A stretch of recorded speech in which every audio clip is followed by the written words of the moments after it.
તો આ જર્નીની આમ પાછળ સુધી થોડો વહી જાઓ, કેટલા વર્ષ પહેલા આ જર્નીની શરૂઆત થઈ હતી? ઘણી વાર આવે ને ઘણી વાર લેવી પડે. આ બે વસ્તુ શીખી જાવ તો તમને કાયમી મજા આવે. તો આજ સુધીમાં કેટલા લોકોએ તમને સાંભળ્યા છે અંદાજિત? મને કોઈ છોકરો મને એમ કહે કે સર હું તો ગુજરાતી મીડિયમમાં ભણ્યો એટલે, તો હું તમને કહું કે વડનગરના ગુજરાતી મીડિયમની સરકારી સ્કૂલમાં ભણેલો વિદ્યાર્થી આખા વિશ્વના ઇંગ્લિશ મીડિયમને પડીકું વાળી દીધું. લોકોના માઇન્ડ પાછળની સાયકોલોજી શું હોય છે? એક એવા 5 મિત્રો સાથે રહે છે, એ એની સાયકોલોજી બની જાય છે, એ એનો માઇન્ડસેટ બની જાય છે. તમારો જીવન મંત્ર શું છે? જો કોઈનું એકનું હિત હોય તો લાંબુ નહીં ચાલે. હું સતત એવું કામ કરું જેમાં તમને જ ફાયદો થાય, તો હું લેવાઈ જાઉં. એક ટાઈમે હું ઘસાઈ જઈશ. મોટિવેશન કેટલો બદલાવ લાવતો હોય છે જીવનમાં? એટલે બદલાવને સીધું કનેક્શન છે એક્શન સાથે, અને એક્શનને કનેક્શન છે તમારા જુસ્સા સાથે. ડિપ્રેશન, એન્ઝાઇટીમાં જે અમુક લોકો રહેતા હોય છે, પહેલા તો એ સમજી લઈએ કે એન્ઝાઇટી અને ડિપ્રેશન એ આજના સમયની અંદર કોમન છે. તો ડેઈલી બેઝ ઉપર જો આપણે સેલ્ફ મોટિવેટેડ રહેવું હોય તો શું કરવું જોઈએ? પેપરમાં પૂર્તિ આવે છે, પૂર્તિમાં સારા લેખ પણ હોય, મોટિવેશન હોય, પણ નેગેટિવ પણ હોય, બીજા પણ હોય. કેવા ન્યૂઝ જોવા તમારા હાથમાં છે. તો પછી એવું તમે માની શકો ખરા કે અમુક ટાઈપનો કમ્ફર્ટ ઝોન જે હોય છે એ પિંજરા સમાન કામ કરતો હોય છે? ઘણા 2 મિત્રોથી વધારે હું મળું નહીં, નવા લોકોને મળવામાં એને અચકાટ થતી હોય છે. એ કમ્ફર્ટ ઝોન છોડે નહીં. કમ્ફર્ટમાં રહેશો તો એટલું જ મળશે જેટલું તમને મળી રહ્યું છે. કામમાં અને કરિયરમાં ફોકસ કેવી રીતે તો કરવું? જે તમે ખુદના પૈસા એફર્ટ કરી શકો છો. એટલે બાકી પપ્પાના પૈસાની બાઇક પણ ન લો, પોતાના પૈસાની જ બાઇક લો. એ કઈ લો જે તમે એફર્ટ કરી શકો છો. આજના સમયમાં જો પ્રેમની વાત કરી, તમારા મતે પ્રેમ શું?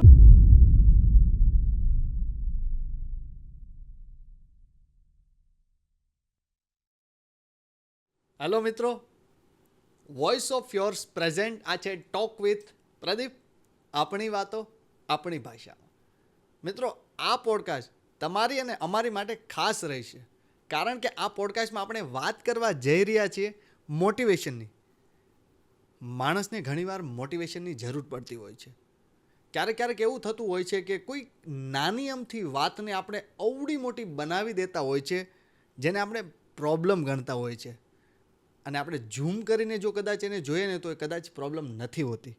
એના કારણે ઘણીવાર આપણે એન્ઝાઇટી, ડિપ્રેશન એવું ઘણું બધું ફીલ કરતા હોઈએ છીએ. આજે આપણા પોડકાસ્ટના મહેમાન બન્યા છે મોટિવેશનલ સ્પીકર એટલે કે અશોક ગુજ્જર. મિત્રો, આ પોડકાસ્ટમાં તમને ઘણું બધું જાણવા અને શીખવા મળશે, એની હું ગેરંટી આપું છું. તો આ પોડકાસ્ટના અંત સુધી તમે અમારી સાથે જોડાયેલા રહેજો. સૌપ્રથમ તો કેમ છો સાહેબ? એકદમ મસ્ત. મજા આવે છે 100% જીવન જીવવાની? ચોક્કસ. કેમ કે તમે મનગમતું કામ કરતા હોય તો એન્જોય તો તમે બધા જ દિવસે રવિવાર જેવો જ કરી શકો છો. તમારે ક્યારે આજે, કારણ કે અમે તમને તમારા પ્લેટફોર્મ ઉપર તો જોયો, બાકી બધા લોકોના પ્લેટફોર્મ ઉપર પણ Yes. બહુ બધી વાર જોયા છે. Right. આજે પર્સનલી બહુ બધા અમે નિચોડ કાઢવાના છીએ સાહેબ. ચોક્કસ, આઈ એમ રેડી. ક્યારેક એવું થાય છે કે કપડાં સિલેક્શનમાં છે ને ક્યાંક બહાર જવું હોય ને ત્યારે બહુ કન્ફ્યુઝ થઈ જાય. 100%. તો આ નાની વસ્તુમાં જો કન્ફ્યુઝન થાય છે તો એ સારી વાત કહેવાય કે ખરાબ? કન્ફ્યુઝન ઘણીવાર થવું એ સારું એટલા માટે છે કેમ કે કન્ફ્યુઝન હોય ને તો તમે 2 લોકોને પૂછો, 2 લોકોની તમે એડવાઇસ લો, તમે થોડું જાણવાનો પ્રયાસ કરો, અને એમાં ક્યારેક ભૂલ થતી અટકી શકે. બટ એ નાની બાબતોમાં જો કન્ફ્યુઝન થાય તો પાછો એ તમારો સમય વધારે જાય. સપોઝ માનો કે મારે 12મા પછી કારકિર્દી શું પસંદ કરવી, એમાં હું કન્ફ્યુઝ છું, તો એ ખૂબ સારી વાત છે. કેમ કે તમે કન્ફ્યુઝ હશો તો 5 લોકોને પૂછશો, 5 નવા કોર્સ વિશે જાણશો, અને એમાંથી તમે રાઇટ કોર્સને પિક કરી શકશો. અધરવાઇઝ તમે ચાલુ જે ટ્રેન્ડિંગ કોર્સ ચાલી રહ્યા છે, બીકોમ, બીબીએ, બીસીએ કે એન્જિનિયરિંગ કે અલગ કોર્સીસ, એ જ કોર્સીસમાં જશો.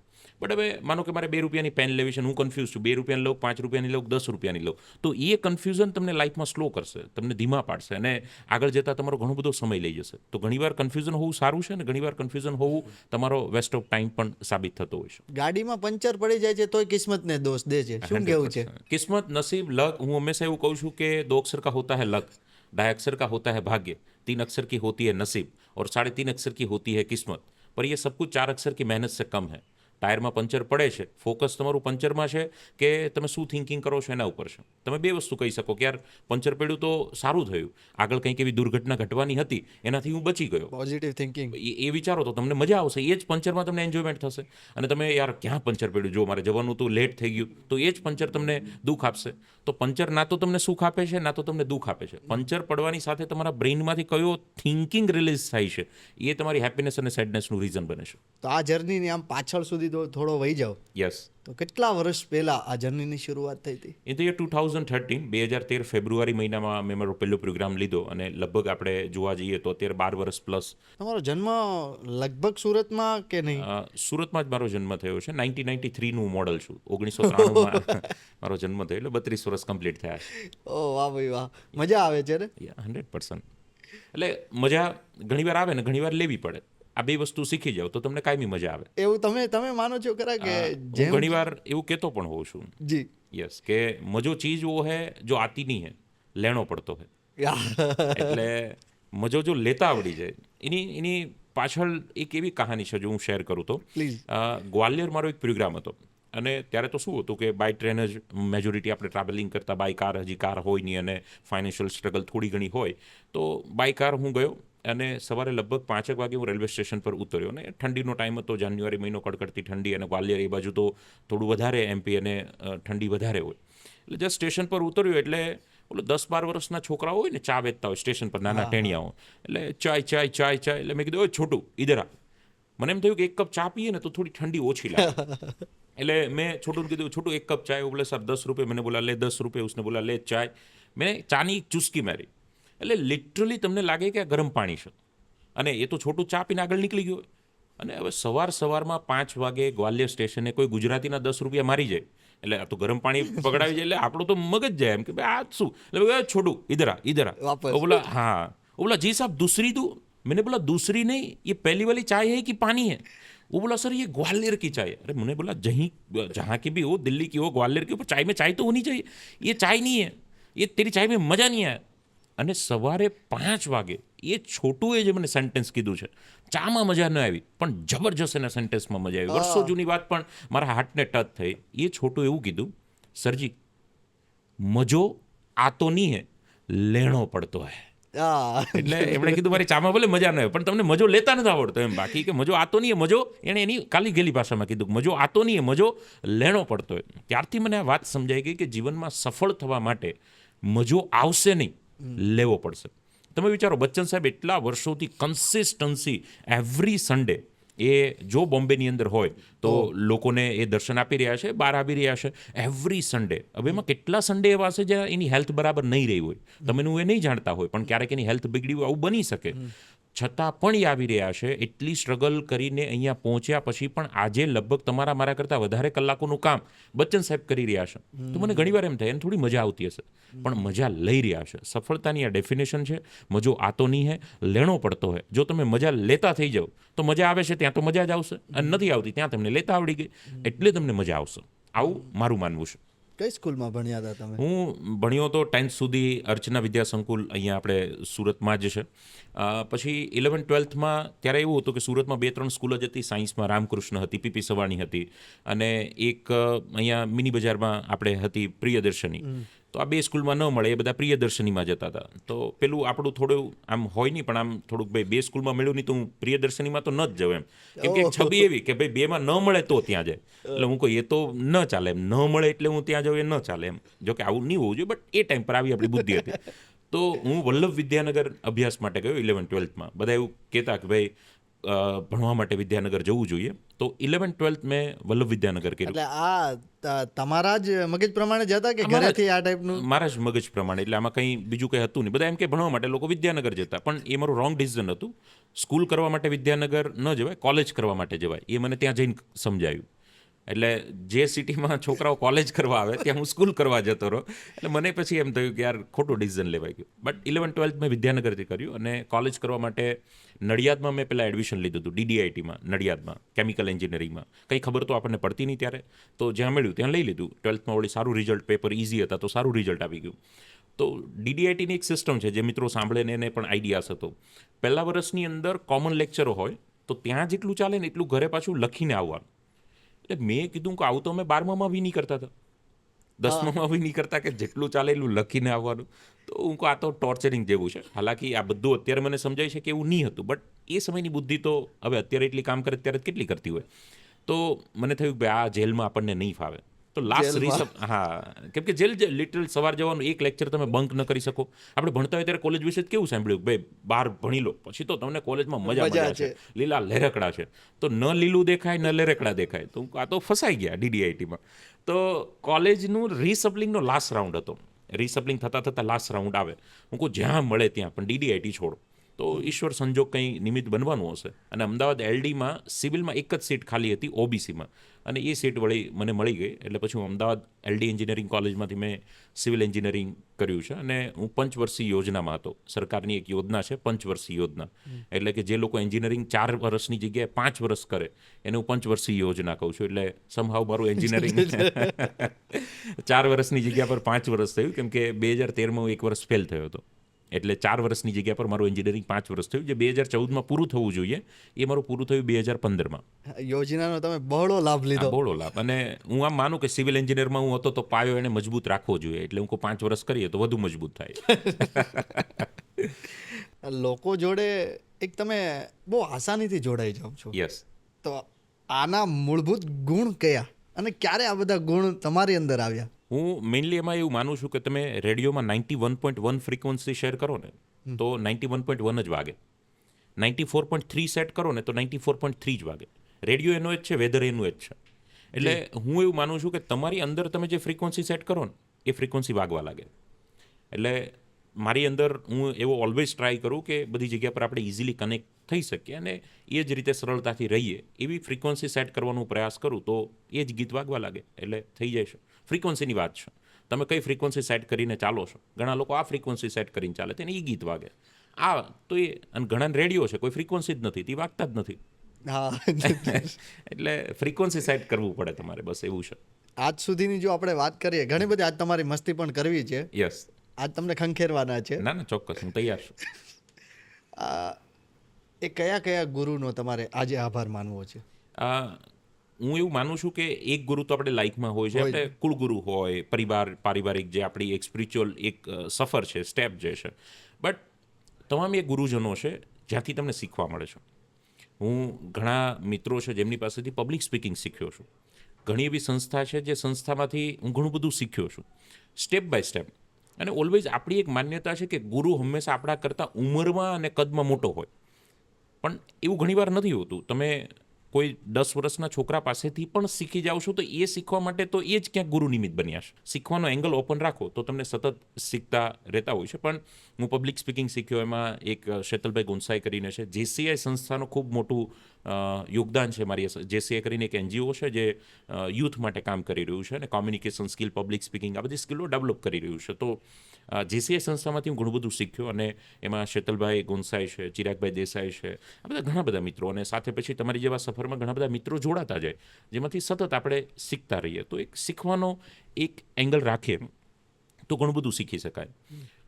હું તમને એક જે અમે બિલ્ડિંગમાં રહીએ છીએ ત્યાં જે વોચમેન અંકલ છે, તો એ વોચમેન અંકલની ડ્યુટી પૂરી થઈ જાય, એની કલાકોની પૂરી થઈ જાય તો પણ એ 1-2 કલાક ત્યાં વધારે બેઠા હોય. તો મારી એકવાર એમની સાથે ડિસ્કશન થઈ તો મેં કીધું કે તમને પગાર તો આ ટાઈમ સુધીનો જ મળે છે તો પણ તમે 1-2 કલાક વધારે શું કામ બેસો છો? એનું તમને કંઈ એક્સ્ટ્રા મળવાનું નથી અને બધા તો આ નોટિસ પણ નથી કરવાના કે તમે 2 કલાક વધારે બેઠા છો. હાલાકી બીજી શિફ્ટના સિક્યુરિટી પણ આવી ગયા હોય છે. તો એમણે કીધું કે આ 2 કલાક ક્યારેક માનો કે મારી પાસે બીજું કોઈ કામ નથી તો મને થયું કે 2 કલાક બીજે ટાઈમ પાસ કરવો એના કરતાં જે જગ્યા ઉપર હું ફરજ બજાવું છું કેમ એમાં જ હું મારો સમય વધારે ન આપું. હવે મે બી કદાચ 12, 15, 20, 22 હજાર પગાર હશે અંકલનો, પણ એ કેટલી મોટી વાત શીખવીને ગયા જે આપણે CA બની ગયા પછી પણ નથી એપ્લાય કરી શકતા. આપણે 10 વાગે ઓફિસે જઈએ, 6 વાગે નીકળી જઈએ છીએ, 6માં 5ની વાર હોય ત્યાં પેકિંગ કરવા લાગીએ છીએ. આપણને આખા વર્ષમાં એકવાર આ વિચાર નથી આવતો કે ચાલ 8 વાગ્યા સુધી મારે કંઈ કામ નથી, 6 થી 8 હું જે કંપનીમાં કામ કરું છું એમાં 2 કલાક વધારે આપી દો. તરત આપણી એન્ટેના શરૂ થાય કે એનું મને ક્યાં કંઈ મળવાનું છે. તો આવી નાની નાની વાત તમને ઘણા બધા લોકો શીખવીને જાય છે. જો એ બધા મિત્રો પાસેથી આપણે આ કામ કરીએ તો ઘણું બધું સારું કામ થઈ જાય. હું હમણાં સ્ટેશન પરથી ઘરે આવ્યો તો ઉબર આપણે રેપિડો જે બુક કરીએ તો મેં બાઇક બુક કરી તો 68 રૂપીઝ બિલ થયું. તો મેં વળી 70 રૂપીઝ એમને ગૂગલ પે કર્યું. હું કહું 70 રૂપિયા રાઉન્ડ ફિગર હું ગૂગલ પે કરી દઉં. તો મેં 70 રૂપિયા હું ગૂગલ પે કરતો તે આંકડો જોઈ ગયો 70. તો એમણે કીધું સર 68 જ થાય છે, 68 જ થાય છે. હવે એ છોકરો 20-21 વર્ષનો જ છોકરો હતો અને બાઇક જ હતી. હવે એને તો પૈસાની જરૂર જ હોય, આપણને અત્યારે હોય તો એમને તો હોય જ. તો મેં કીધું પણ ₹2 હું તને વધારે આપું છું. તો એ છોકરાએ કીધું ના, જેટલું થાય છે ને એટલું જ તમે મને આપો. એટલે મેં કીધું તને ₹2 વધારે લેવામાં શું પ્રોબ્લેમ છે?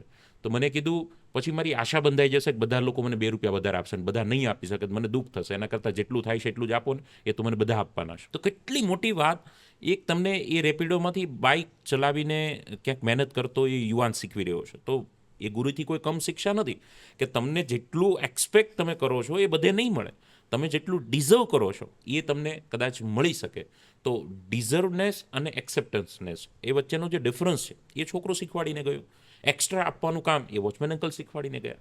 તો શિક્ષક ગણિત, વિજ્ઞાન, સમાજ, ઇંગ્લિશ, સંસ્કૃત, એકાઉન્ટ, સ્ટેટ, ઇકોબી, હિસ્ટ્રી, પોલિટી, ફિઝિક્સ, કેમિસ્ટ્રી તો ભણાવનાર શિક્ષકો તમને છે જ. કક્કો બારાક્ષરી એબીસીડી શીખવાડે એ ગુરુજનોનો ફાયદો છે જ. બટ જીવનના પાઠો આપણા સિલેબસમાં નથી આવતા અને એ આપણી આસપાસની જિંદગીમાંથી શીખવા પડતા હોય છે.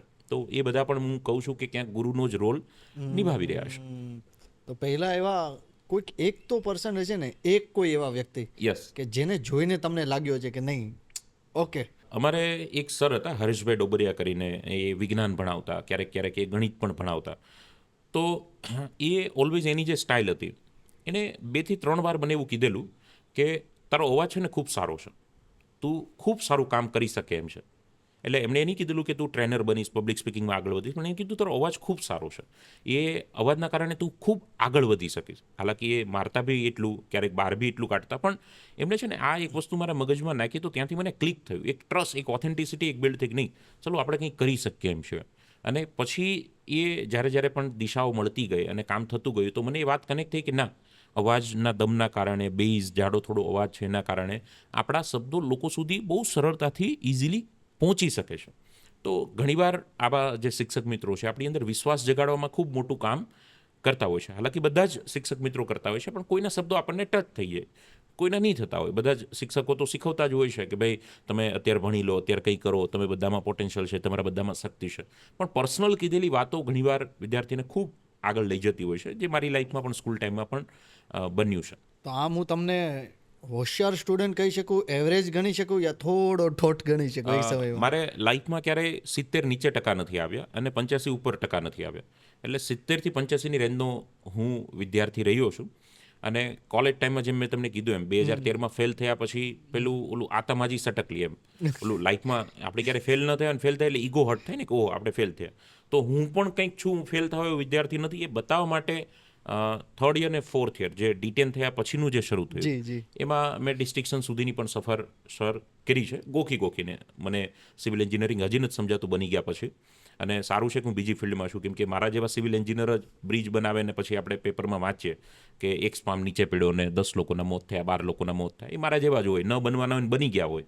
એટલે બ્રિજ ઉપર પાણી ભરાણું. હા, બ્રિજ પર પાણી ભરાણું આ તે બધું એવું થતું. એટલે હું તો બહુ સારું કહું છું કે એ ફિલ્ડમાં ભણ્યો પણ એ ફિલ્ડમાં ન ગયો. એટલે ઘણા લોકોની જીવન તો મેં આમ જ બચાવી નાખ્યા છે એ ફિલ્ડમાં કામ ન કરીને. તો આજ સુધીની સફરમાં સૌથી મોટું ફેલિયર આ તમે કહો છો એને ગણી શકાય ખરા? ત્યારે ગણી શકાય જ્યારે હું થયો ત્યારે. આજે સૌથી મોટું મારું અચીવમેન્ટ ગણી શકાય, કેમ કે જો હું ફેલ નહીં થતો તો હું આ ફિલ્ડમાં નહીં હોતો.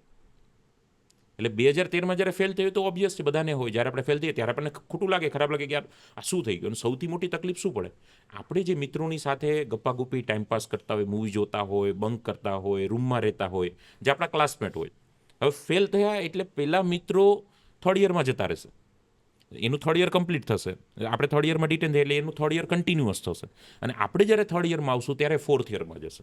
એટલે તમારા જ ક્લાસમેટ તમારા સિનિયર બની જાય. અને નવા મિત્રો સાથે ટ્યુનિંગ કરવાનું, કેમ કે તમે 3rd યરમાં ઘૂસશો એ સેકન્ડ વાળા આવશે. એટલે આખું નવું ગ્રુપ. એટલે તમને એમ લાગે જાણે કોલેજ જ હજી શરૂ થઈ છે. જસ્ટ તમે બિલ્ડિંગ ઓળખતા હોય ને થોડા ફેમિલિયર હો સિટીથી, બાકી મિત્રો ટોટલી નવા. તો એ બહુ મોટી એક ચેલેન્જ થતી હોય. એટલે એ ટાઈમે લાગતું કે આ ફેલિયર છે.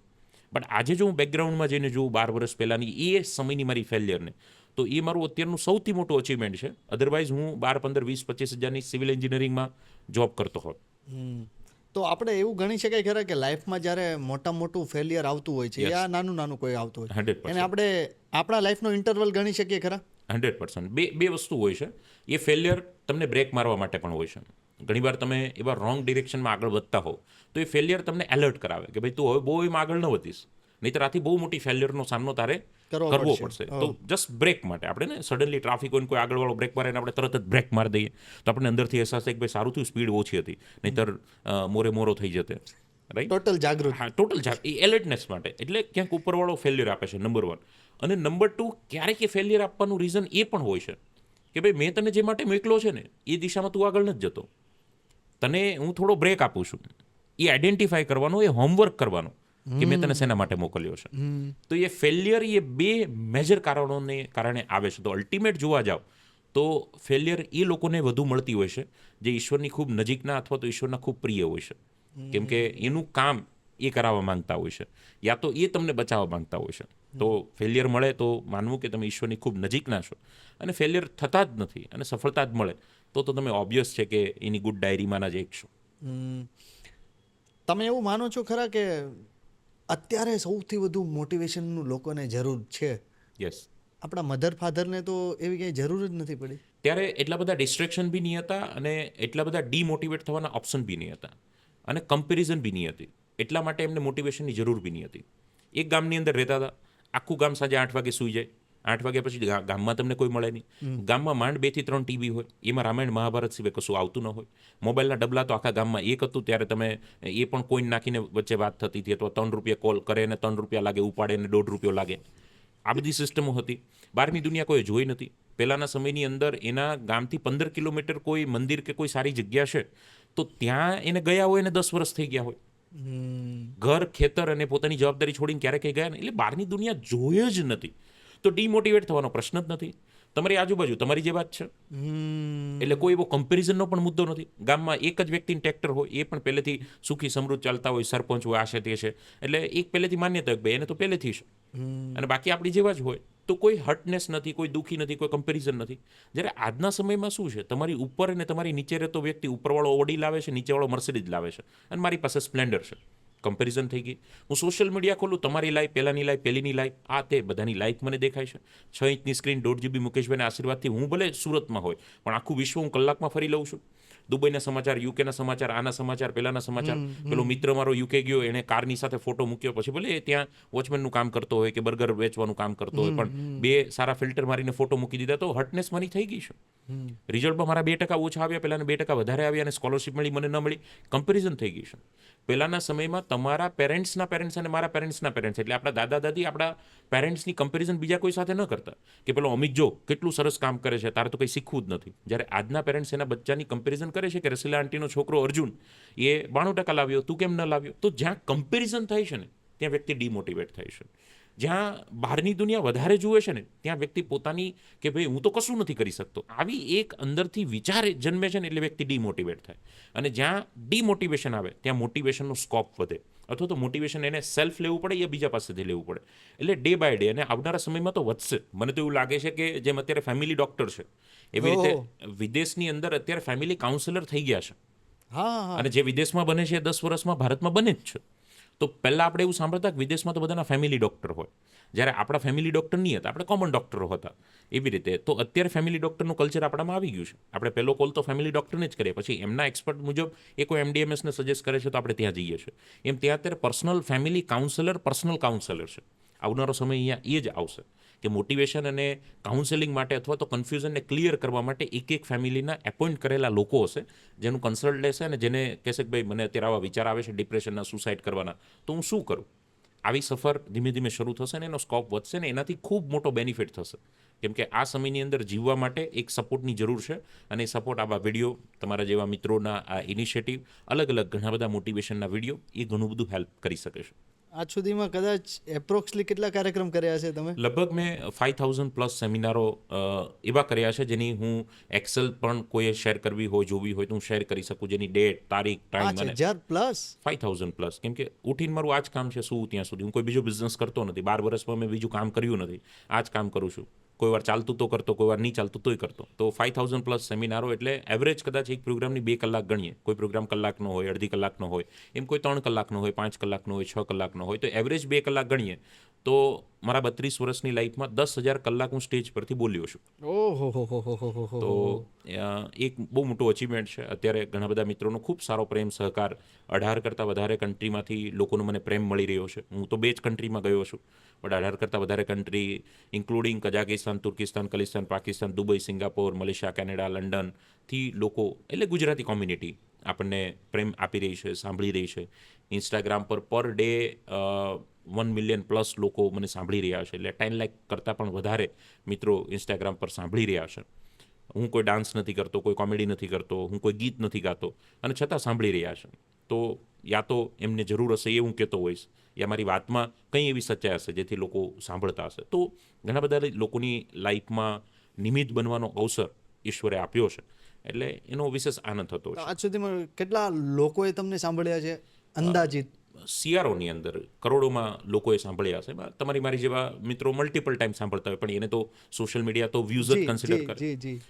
શરૂઆતમાં એવું બનતું કે કોઈ વિડીયોના 5-10 વ્યૂ આવતા તો હું ખુશ થઈ જતો કે 10 લોકોએ સાંભળ્યો. પછી મને એ સોશિયલ મીડિયાની રિયાલિટી ખબર પડી કે આપણે 10 વાર ખોલીએ ને એને પણ એ 10 વ્યૂ જ ગણી લઈશું. તો એ શરૂઆતથી લઈને આજે ઘણા બધા લોકોનો પ્રેમ મળી રહ્યો છે. આટલા બધા તમે કાર્યક્રમો કર્યા, 5,000+ કાર્યક્રમો, યસ, એટલી કલાકોનો તમારો એક્સપિરિયન્સ, રાઈટ, એટલી કન્ટ્રીમાં તમને જોવે છે. યસ. એક એવી વાત છે જે મેજોરિટીમાં તમને કોમન લાગી હોય લોકોની અંદર, એ શું છે? લોકોની અંદર એ છે કે એમને છે ને બ્લેમ કરવો બહુ ઇઝી છે. તરત જ એ સેકન્ડમાં એ બિઝનેસમેન હોય, કોર્પોરેટ હોય, કોઈ જોબ કરતા હોય, કોઈ સેલ્ફ એમ્પ્લોય હોય, કોઈ સ્ટાર્ટઅપ કરતા હોય કે કોઈ સ્ટુડન્ટ્સ હોય, કોમનલી, કેમ કે મારા અલગ અલગ કેટેગરીમાં પ્રોગ્રામ્સ થતા હોય છે. સ્ટાફ માટેના પ્રોગ્રામ્સ થતા હોય છે, બિઝનેસમેન માટેના થતા હોય છે, સોફ્ટ સ્કિલ ટ્રેનિંગ પ્રોગ્રામના થતા હોય, સ્કૂલ, કોલેજ, યુનિવર્સિટીમાં ફેકલ્ટી મિત્રોના થતા હોય, ટીચર્સના, પ્રોફેશનના, સ્ટુડન્ટ્સના થતા હોય. તો બધામાં કોમન મેં એક વસ્તુ જોઈ છે, અને એ ઇઝી પણ છે, બ્લેમ કરવું. આમ ન થયું કેમ કે લાંબુ લિસ્ટ છે. કેમ કે મારા મમ્મી પપ્પા ભણેલા નહીં હતા, મારા મમ્મી પપ્પાનો સપોર્ટ નહીં હતો, એ તો પહેલેથી જ હું નબળો હતો. એ તો હું ગુજરાતી મીડિયમમાં ભણેલો, એટલે એ તો પહેલેથી ઓપ્શનમાં ઢગલો.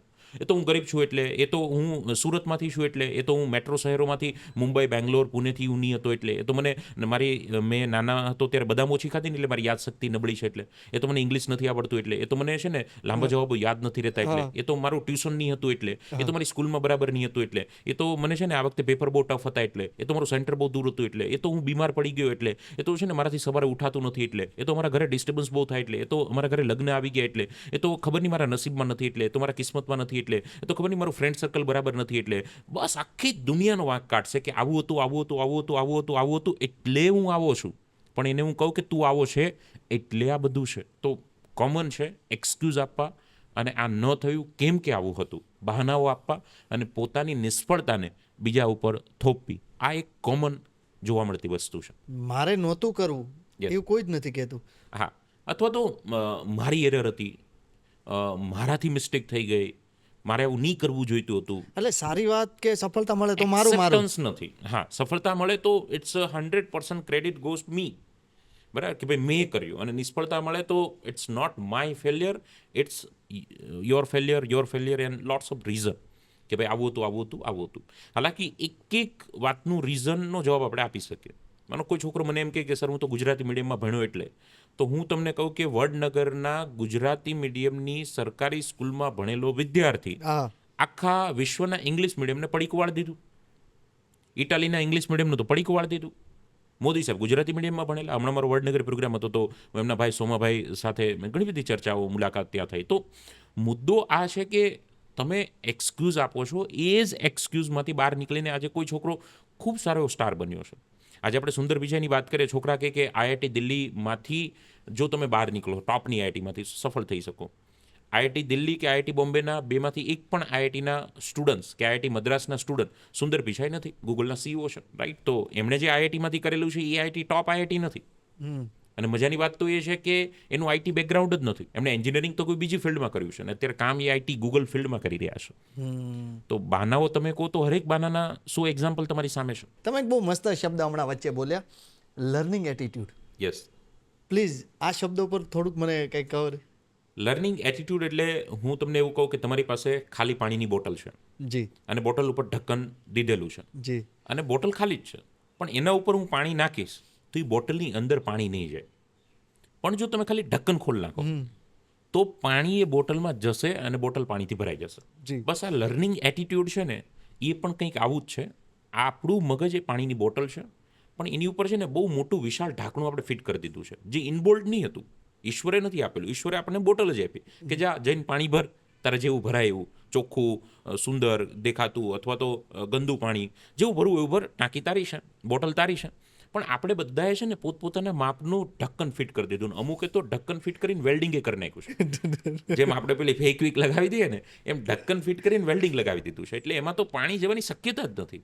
તો લર્નિંગ એટીટ્યુડ એટલે સિમ્પલ ભાષામાં તમે તમારું ઢાંકણું ખોલી રાખો, જેથી કરીને તમને અલગ અલગ પાણી, અને એ પણ એવી જાળી રાખો કે કચરું હોય ને તો એ બહાર રહે, ખાલી પાણી જ અંદર જાય. તો આવી ગોઠવણ કરવી એને કહેવાય લર્નિંગ એટીટ્યુડ. સતત શીખતા રહેવું, જાણતા રહેવું, અને જે કંઈ પણ થઈ રહ્યું છે એ પોઝિટિવ માટે થઈ રહ્યું છે. વોટ્સઅપ હું જ્યારથી વાપરું છું ત્યારથી વોટ્સઅપમાં મેં એક જ સ્ટેટસ મેં આજ દિન સુધી નથી બદલાવ્યું, એટલા વર્ષોથી વોટ્સઅપ યુઝ કરું છું. આપણે પેલું કોમન એક સ્ટેટસ પ્રોફાઇલમાં જે મૂકવાનું આવતું હોય છે એમાં મેં વર્ષોથી લખેલું છે કે ભાઈ whatever happen for best. 2013માં જ્યારે હું ફેલ થયો ને આ ફિલ્ડમાં મને આવવા મળ્યું ત્યારથી એ બિલીફ મારી સ્ટ્રોંગ થઈ કે જે થાય છે એ સારા માટે થાય છે. આજે કદાચ એ પીડાદાયક હોઈ શકે, પણ 5 વર્ષ પછી આ જ પીડા તમને ગર્વ અપાવતી હશે. કેમ કે કોઈ પણ નવો જન્મ છે ને પીડા વગર શક્ય નથી. માં અસહ્ય પીડા વેઠે છે ને ત્યારે આ દુનિયામાં 9 મહિના પછી એક નવો જન્મનું સર્જન થાય છે. તો પીડા વગર, પેઇન વગર ન્યૂબોર્ન પોસિબલ નથી. તો failure is a big pain. એ તમને વધુ પેઇન આપે છે, કેમ કે ત્યાંથી તમારું નવું ઘડાણ, નવું આખું એક જીવન બનવાનું છે, નવી લાઈફ બનવાની છે, નવો જન્મ થવાનો છે. તો આવું જોવું, જાણવું, વિચારવું એટલે લર્નિંગ એટીટ્યુડ. આપણે મોટિવેશન મળી ગયું. ચાલો, યસ, મોટિવેશનલ ઘણા બધા વિડીયો પણ જોઈ લીધા, Right. બધું જ થઈ ગયું. પણ અશોકભાઈ એ છે ને ક્યારેક ક્યારેક રૂમ પૂરતું જ સીમિત રહી જાય છે. 100%.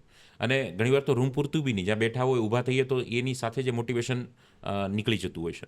એનું રીઝન છે કે મોટિવેશન એક છે કે હું તમને બહારથી આપું, અને એક છે તમારી અંદરથી આવે.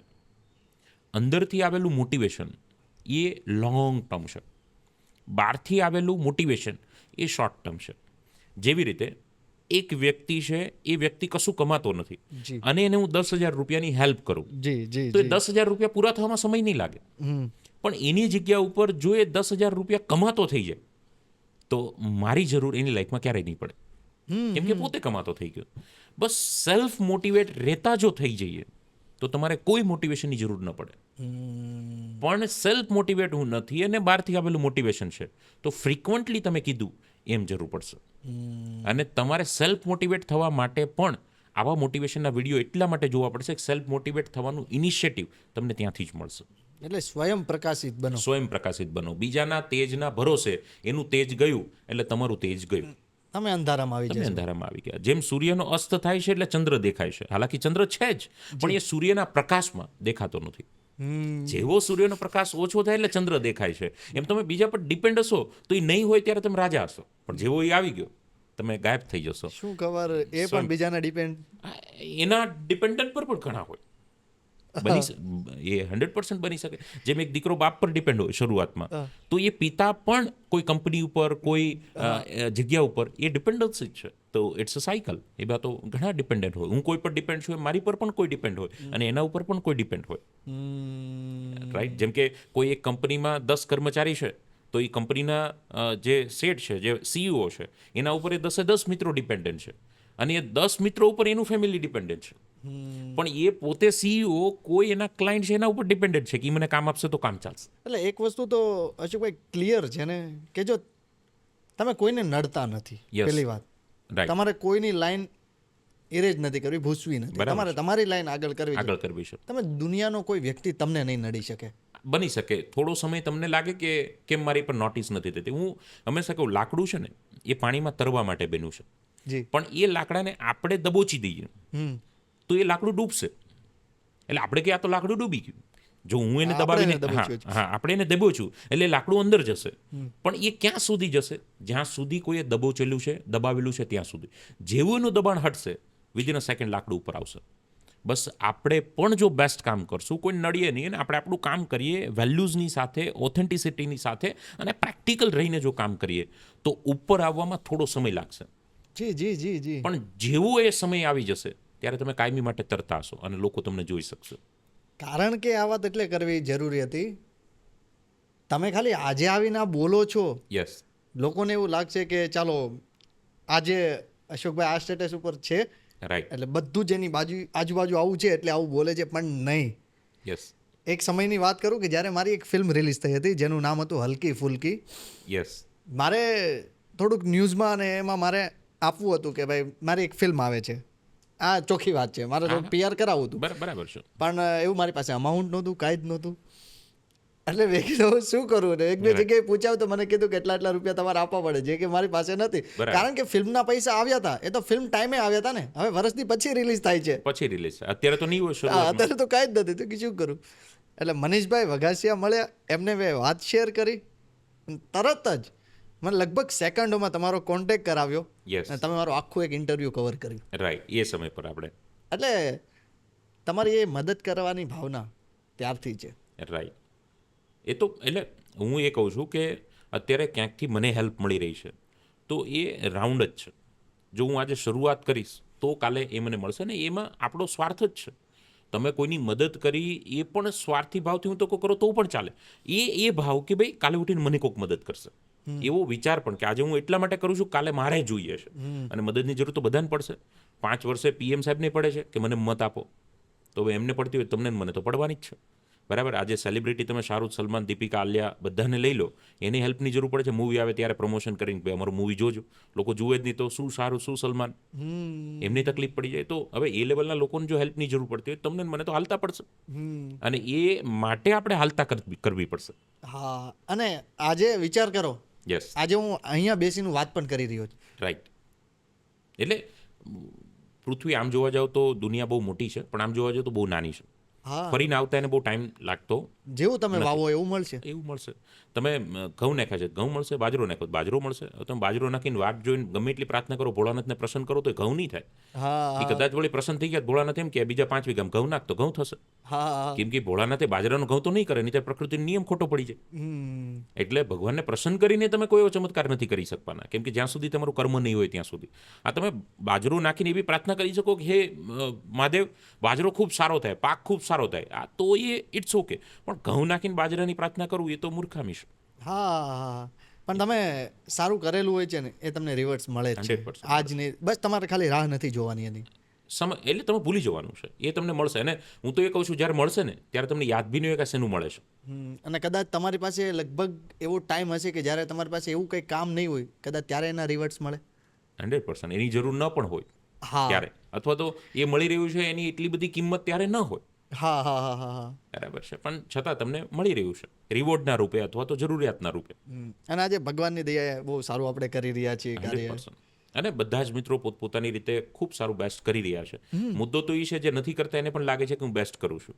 ઓહ, એટલે તકલીફ બધી ત્યાંથી આખી શરૂ થતી હોય છે.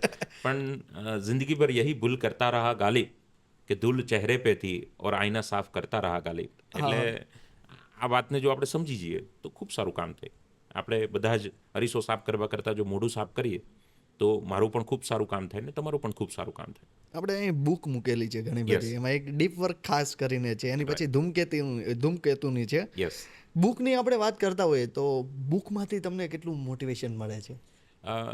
બુક્સ એ ખૂબ સારા મિત્રો વર્ષોથી બધા માટે રહ્યા છે. જી, કેમ કે આ એવા મિત્રો છે કે જે તમને રિયાલિટી જ બતાવે. જી, તમારા મૂડ પ્રમાણે ન એ ચેન્જ થાય. આપણા પહેલા જે મિત્રો હોય ને આપણા મૂડ પ્રમાણે કહો ભાઈ આનું મૂડ અત્યારે સારું નથી, એક કામ કરે અત્યારે એની સાથે વાત નથી કરવી, એ આપણા મૂડ પ્રમાણે ચાલે. જી, જી. પણ બુક્સ છે ને એવા ટ્રુ ફ્રેન્ડ્સ છે જેને કોઈ આપણા મૂડ સાથે લેવા દેવા જ નથી. વાહ, એ જે છે એ જ બતાવશે. એ કહી રહ્યું છે કે તમે કઈ તકલીફમાં છો, સપોઝ તમે કોઈ સ્પિરિચ્યુઅલ બુક વાંચી રહ્યા છો તો તમે અત્યારે કોઈ તકલીફમાં છો વાહ ભાઈ વાહ. તો કોઈ કર્મનું ફળ તમને મળી રહ્યું છે.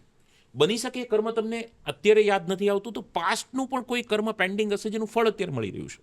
હું હમણાં એક બુક વાંચતો એની અંદર એક બહુ સરસ મજાની લાઈન હતી કે તમને જે વ્યક્તિથી દુઃખ પહોંચી રહ્યું છે એ વ્યક્તિ તમને દુઃખ નથી આપતો, પણ એ વ્યક્તિને નિમિત્ત બનાવ્યો છે તમારા કોઈ કર્મના ફળ આપવા માટે, તમને દુઃખ પહોંચાડવા માટે.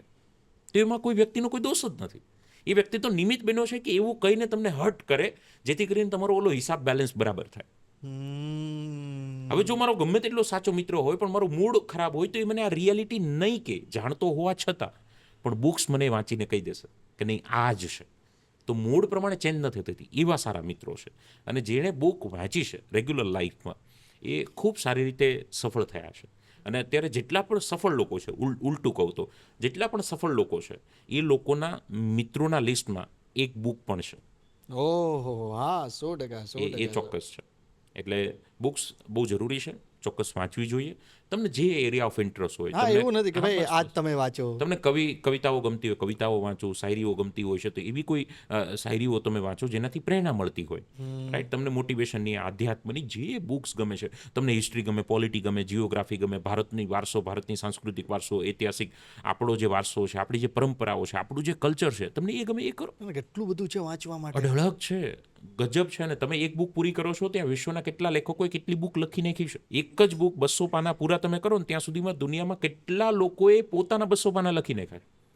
એટલે તો પૂરું જ નથી થવાનું. જેમ તમે કોઈ યુટ્યુબનો એક સારો વિડીયો 5 મિનિટ જુઓ છો, એ 5 મિનિટમાં વર્લ્ડ ઉપરથી યુટ્યુબના ડોમેન પર કેટલા વિડીયો અપલોડ થયા કે ખાલી એ જુઓ ને ત્યાં તમારી જિંદગી પૂરી થઈ જાય. એટલે આમાં કોઈ અંત જ નથી.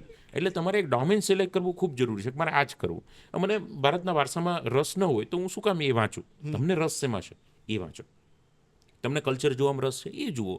તમને જે કંઈ પણ ગમતું હોય એ કરો. મોટિવેશન ગમે તો મોટિવેશન, સાયકોલોજી ગમે તો સાયકોલોજી, રાઈટ, જે ડોમેન ગમે એ ડોમેનમાં આગળ વધવું. ને અમુક કોમન બુક છે જે બધાએ વાંચવી જોઈએ. જેવી રીતે તમે આ ડીપ વર્ક કીધું છે, સાયકોલોજી ઓફ મની છે કે મની અર્ન કરવા માટેની શું એક સાયકોલોજી હોય છે. 7 habit of highly effective people, Stephen કોવીની જે બુક છે, 7 પ્રભાવશાળી આદતો જે સફળ લોકો છે એમની, એ બુક છે. તો આવી ઘણી બધી સારી બુક છે. અને જે બુકની વાંચવાની શરૂઆત તમે કરો છો એનો બેઝ છે ભગવદ્ ગીતા છે. વાહ. અને એ તમારા બધાના ઘરે છે. શ્રીમદ ભગવદ્ ગીતા. તો શ્રીમદ ભગવદ્ ગીતા તમે ત્યાંથી વાંચી શકો છો. અને ત્યાંથી તમે પછી આગળ જવું હોય તો જઈ શકો છો. જેના પાયા ઉપર આ બધી બુકો બનેલી છે. પણ આપણને હંમેશા છે ને સંસ્કૃતમાં શ્લોક ઓછો ગમે, શ્લોકનું ભાષાંતર વધારે ગમે. એટલે શ્રીમદ ભગવદ્ ગીતા છે ને એ મૂળ શ્લોક છે.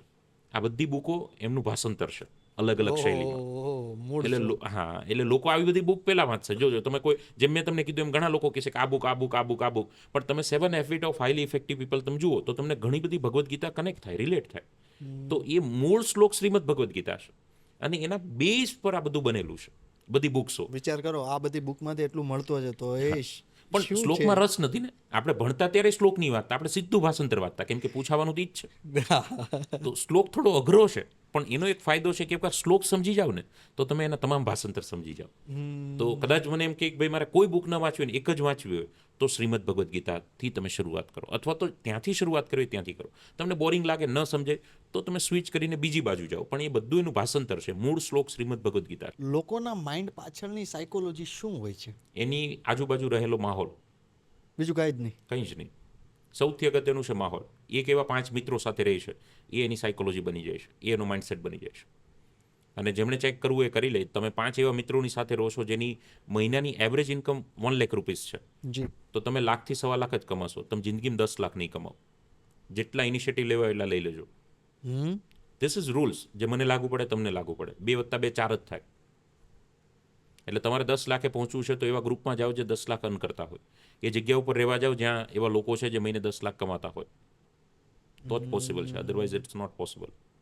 એટલે તમારા માઇન્ડસેટને ડાયરેક્ટલી કનેક્શન છે માહોલ સાથે. તમારી સાયકોલોજી જે દિશામાં આગળ વધવું હોય. અત્યારે અમે માનો કે સ્ટુડન્ટ સેગમેન્ટની અંદર વર્ક કરી રહ્યા છે તો કેવી રીતે વધુમાં વધુ સ્ટુડન્ટ્સને આપણે હેલ્પ કરી શકીએ. જી. એ દિશામાં અમે કામ કરીએ છીએ. કરિયરના કન્ફ્યુઝનો ઘણા બધાને છે તો એ કેવી રીતે અમે સોલ્વ કરી શકીએ એ બધું પ્રોડક્ટ ડિઝાઇનમાં અને એ સેગમેન્ટની અંદર અત્યારે અમે રાઇટ નાઉ થિંકિંગ કરી રહ્યા છીએ. તમે કઈ રીતના જુઓ છો આ સમાજ અને આ દુનિયાને? બધાની એક પોતાની નજર છે. આપણે પહેલાં એવું હતું કે ભાઈ જેને કમળો થયો હોય એને પીળું જ દેખાય, પીળીઓ થયો હોય એને પીળું જ દેખાય. એટલે મારું આ સેગમેન્ટ છે સ્ટુડન્ટ અને એજ્યુકેશન. તો મને અત્યારે એવું જ દેખાય કે જેમાં સૌથી મોટી નીડ છે. અને કોઈ બિઝનેસમેન બને છે, કોઈ જોબ કરે છે, કે કોઈ સ્ટાર્ટઅપ કરે છે, કે કોઈ એન્ટરપ્રિન્યોરશિપમાં આગળ વધે છે, એ બધાનું બેઝ એજ્યુકેશન છે. બધા ભણવાના તો છે, પછી ડાયવર્ટ થશે. તો જો આ કામ પ્રોપર થઈ જાય ને તો ઘણું બધું કામ થઈ જાય. ભારત એક એવો દેશ છે જેની સૌથી વધારે યુવા ધનની તાકાત છે, આપણે સાંભળ્યું છે. પણ ભારત એક એવો દેશ છે જ્યાં સૌથી વધારે યુવાનો ધન વગરના છે. યુવાધનમાં વી આર નંબર 1. પણ કેટલા એવા યુવાનો છે જેની પાસે ધન જ નથી. આજે તમે યુકે યુવાધનમાં ભલે આગળ નહીં હોય, પણ ત્યાં 16 વર્ષનો છોકરો ધન સાથે છે, પોતાના ધન સાથે, પોતાની કમાણી સાથે છે. અમને આપણે 25 વર્ષનો એમ જ આંટા મારતો હશે, બાપાના પૈસા પર ડિપેન્ડ હશે. તો યુવાધનમાં વી આર નંબર 1. યુવાધનમાં ભારત દેશ ખૂબ આગળ છે, પણ યુવાનો ધન વગરના છે, એમાં ભારત દેશ આગળ છે. એ ધન વગરના તો જ થઈ શકે કે એ પોતાની એક ક્લેરિટીની સાથે આગળ વધી શકે. હું જેના માટે બન્યો હોય એ કામ જો કરી શકું તો સારું કમાઈ શકું, અને એ ખબર એને જો પડી જાય તો ઘણું બધું મોટું કામ થઈ જાય. એટલે તમે એમાં લેક ઓફ નોલેજ કહી શકો ખરા? Lack of knowledge, lack of awareness. હવે મેં મારી જિંદગીમાં એઆઈ એમએલમાં ગ્રેજ્યુએશન થાય એવું સાંભળ્યું જ ન હોય, તો હું એઆઈ એમએલમાં ગ્રેજ્યુએશન કરવાનું કેવી રીતે વિચારીશ? જે વસ્તુ મેં લાઈફમાં ગુલાબજાંબુ ટેસ્ટ જ નથી કર્યા, મેં ગુલાબજાંબુ જોયા જ નથી, તો ગુલાબજાંબુ કેવા હોય એની કલ્પના તો હું કેવી રીતે કરી શકું? ખાવાની તો વાત તો કલ્પના પછીની છે. તો કારકિર્દીના કેટલા રસ્તા છે એ ખબર હોવી જરૂરી છે. પછી એમાંથી સારો રસ્તો કયો એ પછીની વાત છે. પહેલાં તો મને ઓપ્શન જ ખબર ન હોય શું થાય. એકદમ બેઝિક તો ખબર હોવી જ જોઈએ. ખબર હોવી જ જોઈએ. તો જેમ આપણને ખબર છે કે 10માં પછી શું થાય, તો કે 11મું. એ બેઝિક છે. હવે ખબર જ નહીં કે 10માં પછી શું થાય, તો પછી શું હાલત થાય? તો નોલેજ આપવાનું બહુ મોટો સ્કોપ છે, અને એ અમે અત્યારે કરી રહ્યા છે. અને એટલા માટે મેં તમને કીધું એમ, રાઈટ એજ પરથી બચ્ચું રાઈટ કરિયરમાં જાય, રાઈટ અર્ન કરે, અને એ બચ્ચું હેપી રહી શકે. અલ્ટિમેટ આપણે બધા બે માટે મથીએ છીએ, સારું કમાવા અને સારું ખુશ રહેવા. હાલાકી એ બંનેને પણ કનેક્શન છે, પણ કનેક્શન નથી, બંને વાત છે. તો રાઈટ કરિયરમાં હોય તો સારું કમાઈ શકો, અને રાઈટ કરિયરમાં હોય તમને ગમતું કામ કરો, તમે ખુશ રહી શકો.